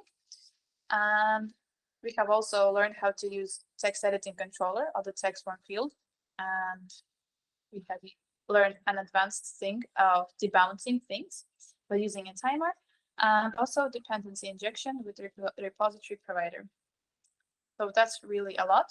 So give it time to sink in. Don't forget to do homework. Okay. Any questions? Any doubts? Help. Два вопроса. Первое, что мы делаем, когда мы добавляемся? Смотри, у нашего наш класс Space Images Page State, да, он extended state. И этот state — это его суперкласс, да? Следовательно, у этого суперкласса есть методы, и когда мы их overridим, вот так вот, как in state, мы можем вызвать этот же метод, но у нашего суперкласса. То есть, если наш суперкласс какое-то поведение обозначает в этом init state, и нам оно нужно, а в случае с init state disposal нам оно нужно, то мы можем сказать: окей, суперкласс, вызови сначала свой метод init state, а потом сделай все, что я говорю здесь в init state. То есть это способ вызывать родительский метод.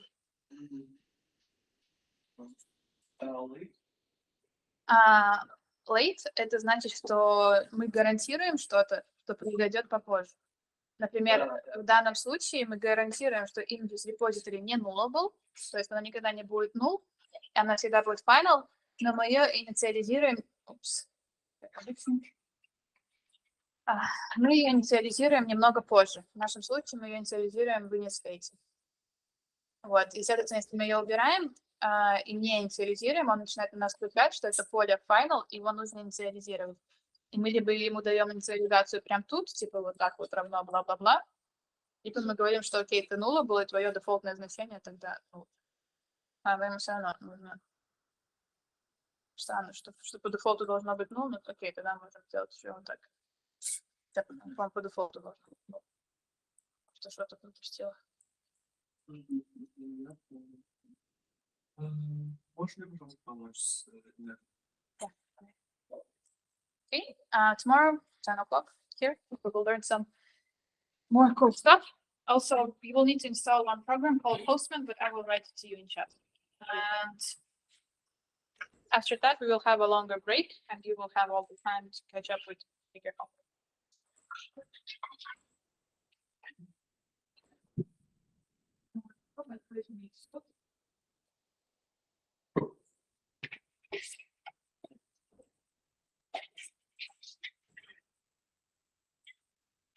Если мне кажется, их сложно.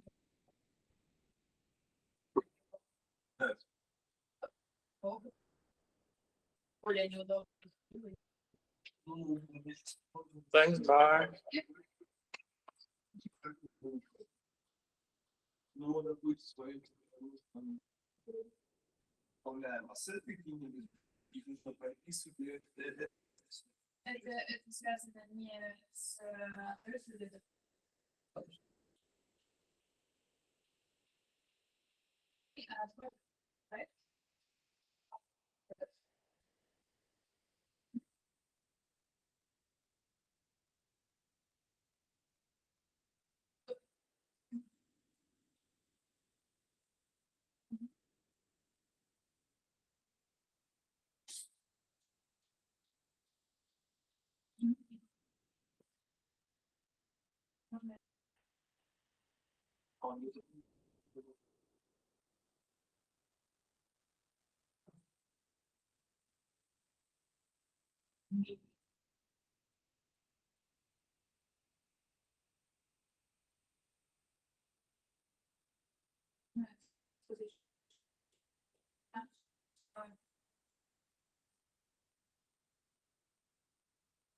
Я думаю, решать.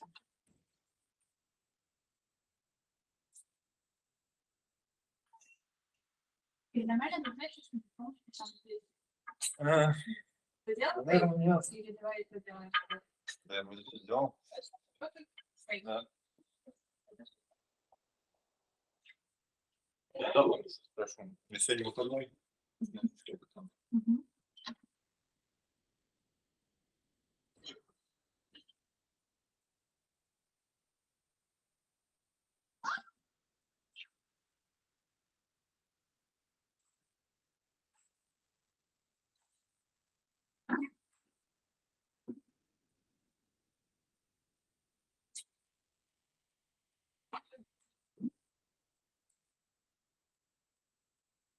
Счастливо.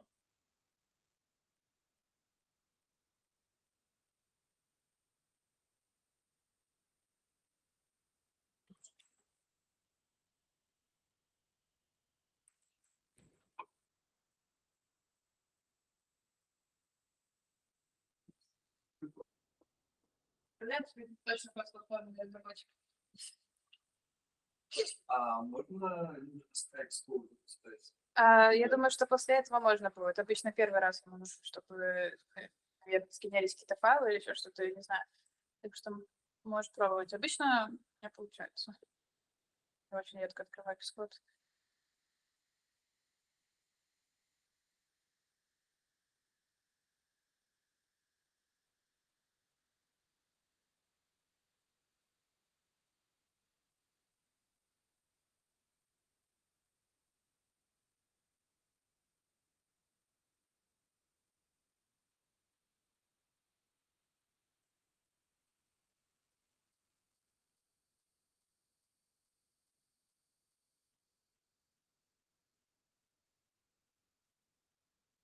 И нужно будет тогда брать.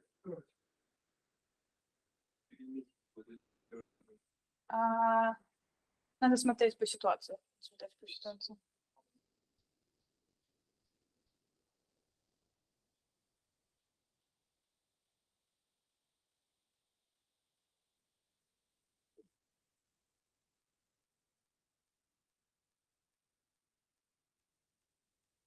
I don't seem to be open because development cannot be ready. Вот это и нужно, да, значит. Стой, можешь загуглить это, что там получится с этим? На пакете или Да.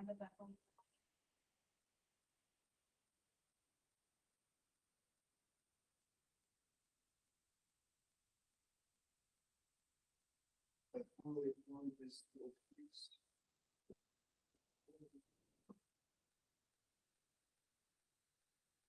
Нет, сразу. А вот это.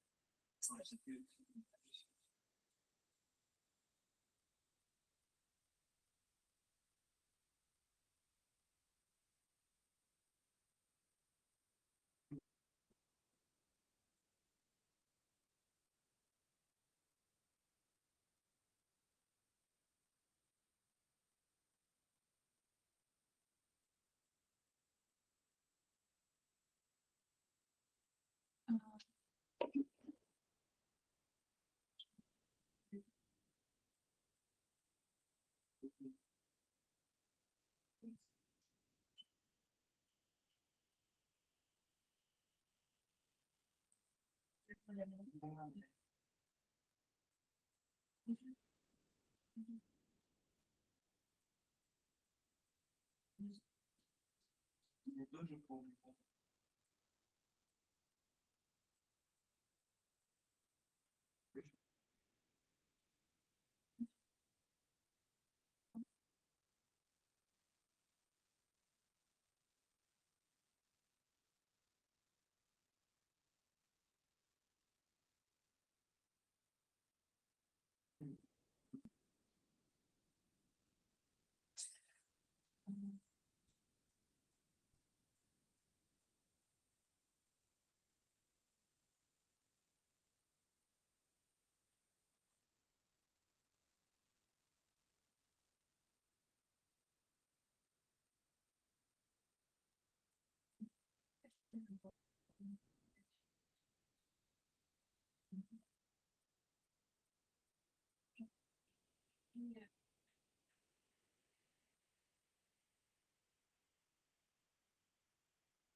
Обычно, да.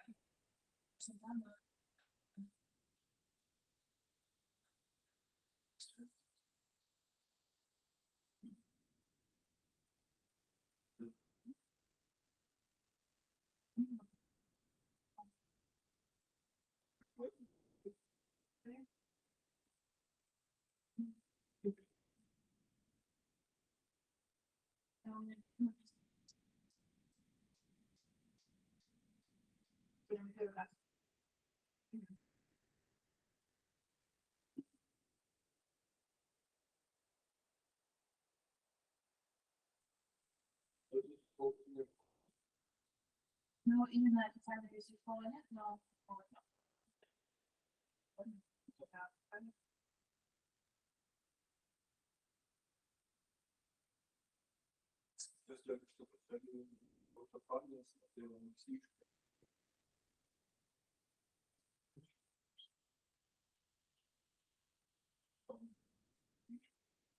У нас?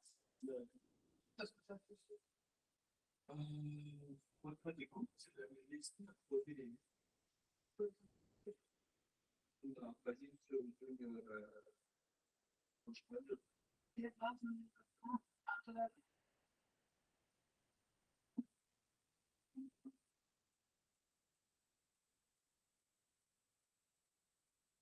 и дальше.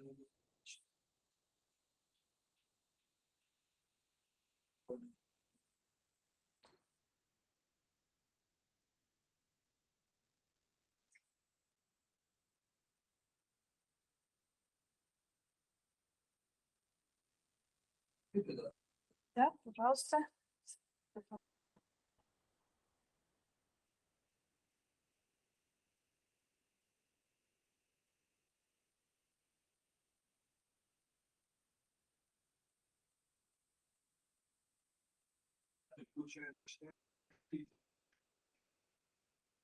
Ну, я в целом вообще отвечаю за всю мобильную команду. Получается, учился? Конкретно на это я не училась. Я просто здесь давно работаю, постоянно чем-то занимаюсь, постоянно развиваюсь. Я здесь уже 6 лет работаю. До этого еще 2 года работала тоже мобильным разработчиком. Тогда вот, в принципе. Я работала в Дагупилсе. Я из Дагупилса. Да, я там работала в местной конторе, не потому что ты ее знаешь. Это так называется. Ты стала с Flutter или? Не-не-не, я сначала была Android разработчицей. Flutter последние 3,5 года идет. Это получается полностью новый запрограммирование. Да. Ну, чтобы студент, как бы у вас уже есть. Но все равно было тяжко, потому что Android, как и iOS до Swift UI, был совсем императивный, и там по-другому совсем UI строился. Вот, и поэтому переход был, конечно, веселый. Да? Зато когда кликнула, тогда кликнула. В этом моменте понимаю часть, потому что перехожу со Swift на Flutter. Для меня тоже все пользуется, непонятно, то что эти чайлды, константы, эти... Ну да, с одной стороны, когда ты переходишь совсем без опыта, для тебя это первый язык, может, ну, тебе сложно в любом случае, что это первый раз, но у тебя хотя бы нету памяти ни о чем другом, оно не мешается. А так, когда у тебя есть какой-то другой опыт, она, конечно, может мешаться. Но сейчас, ну, то есть я в какой-то момент трогала тоже Swift, мне нужно было, и в целом намного проще учить языки со временем становятся. Да, как-то я где-то читал, слышал, не знаю, там, если с нуля начинаешь учить, у тебя примерно нужно, даже, не знаю, 3 месяцев и больше. Ты как бы понимаешь, что происходит, месяц, как бы полную работу, ты знаешь.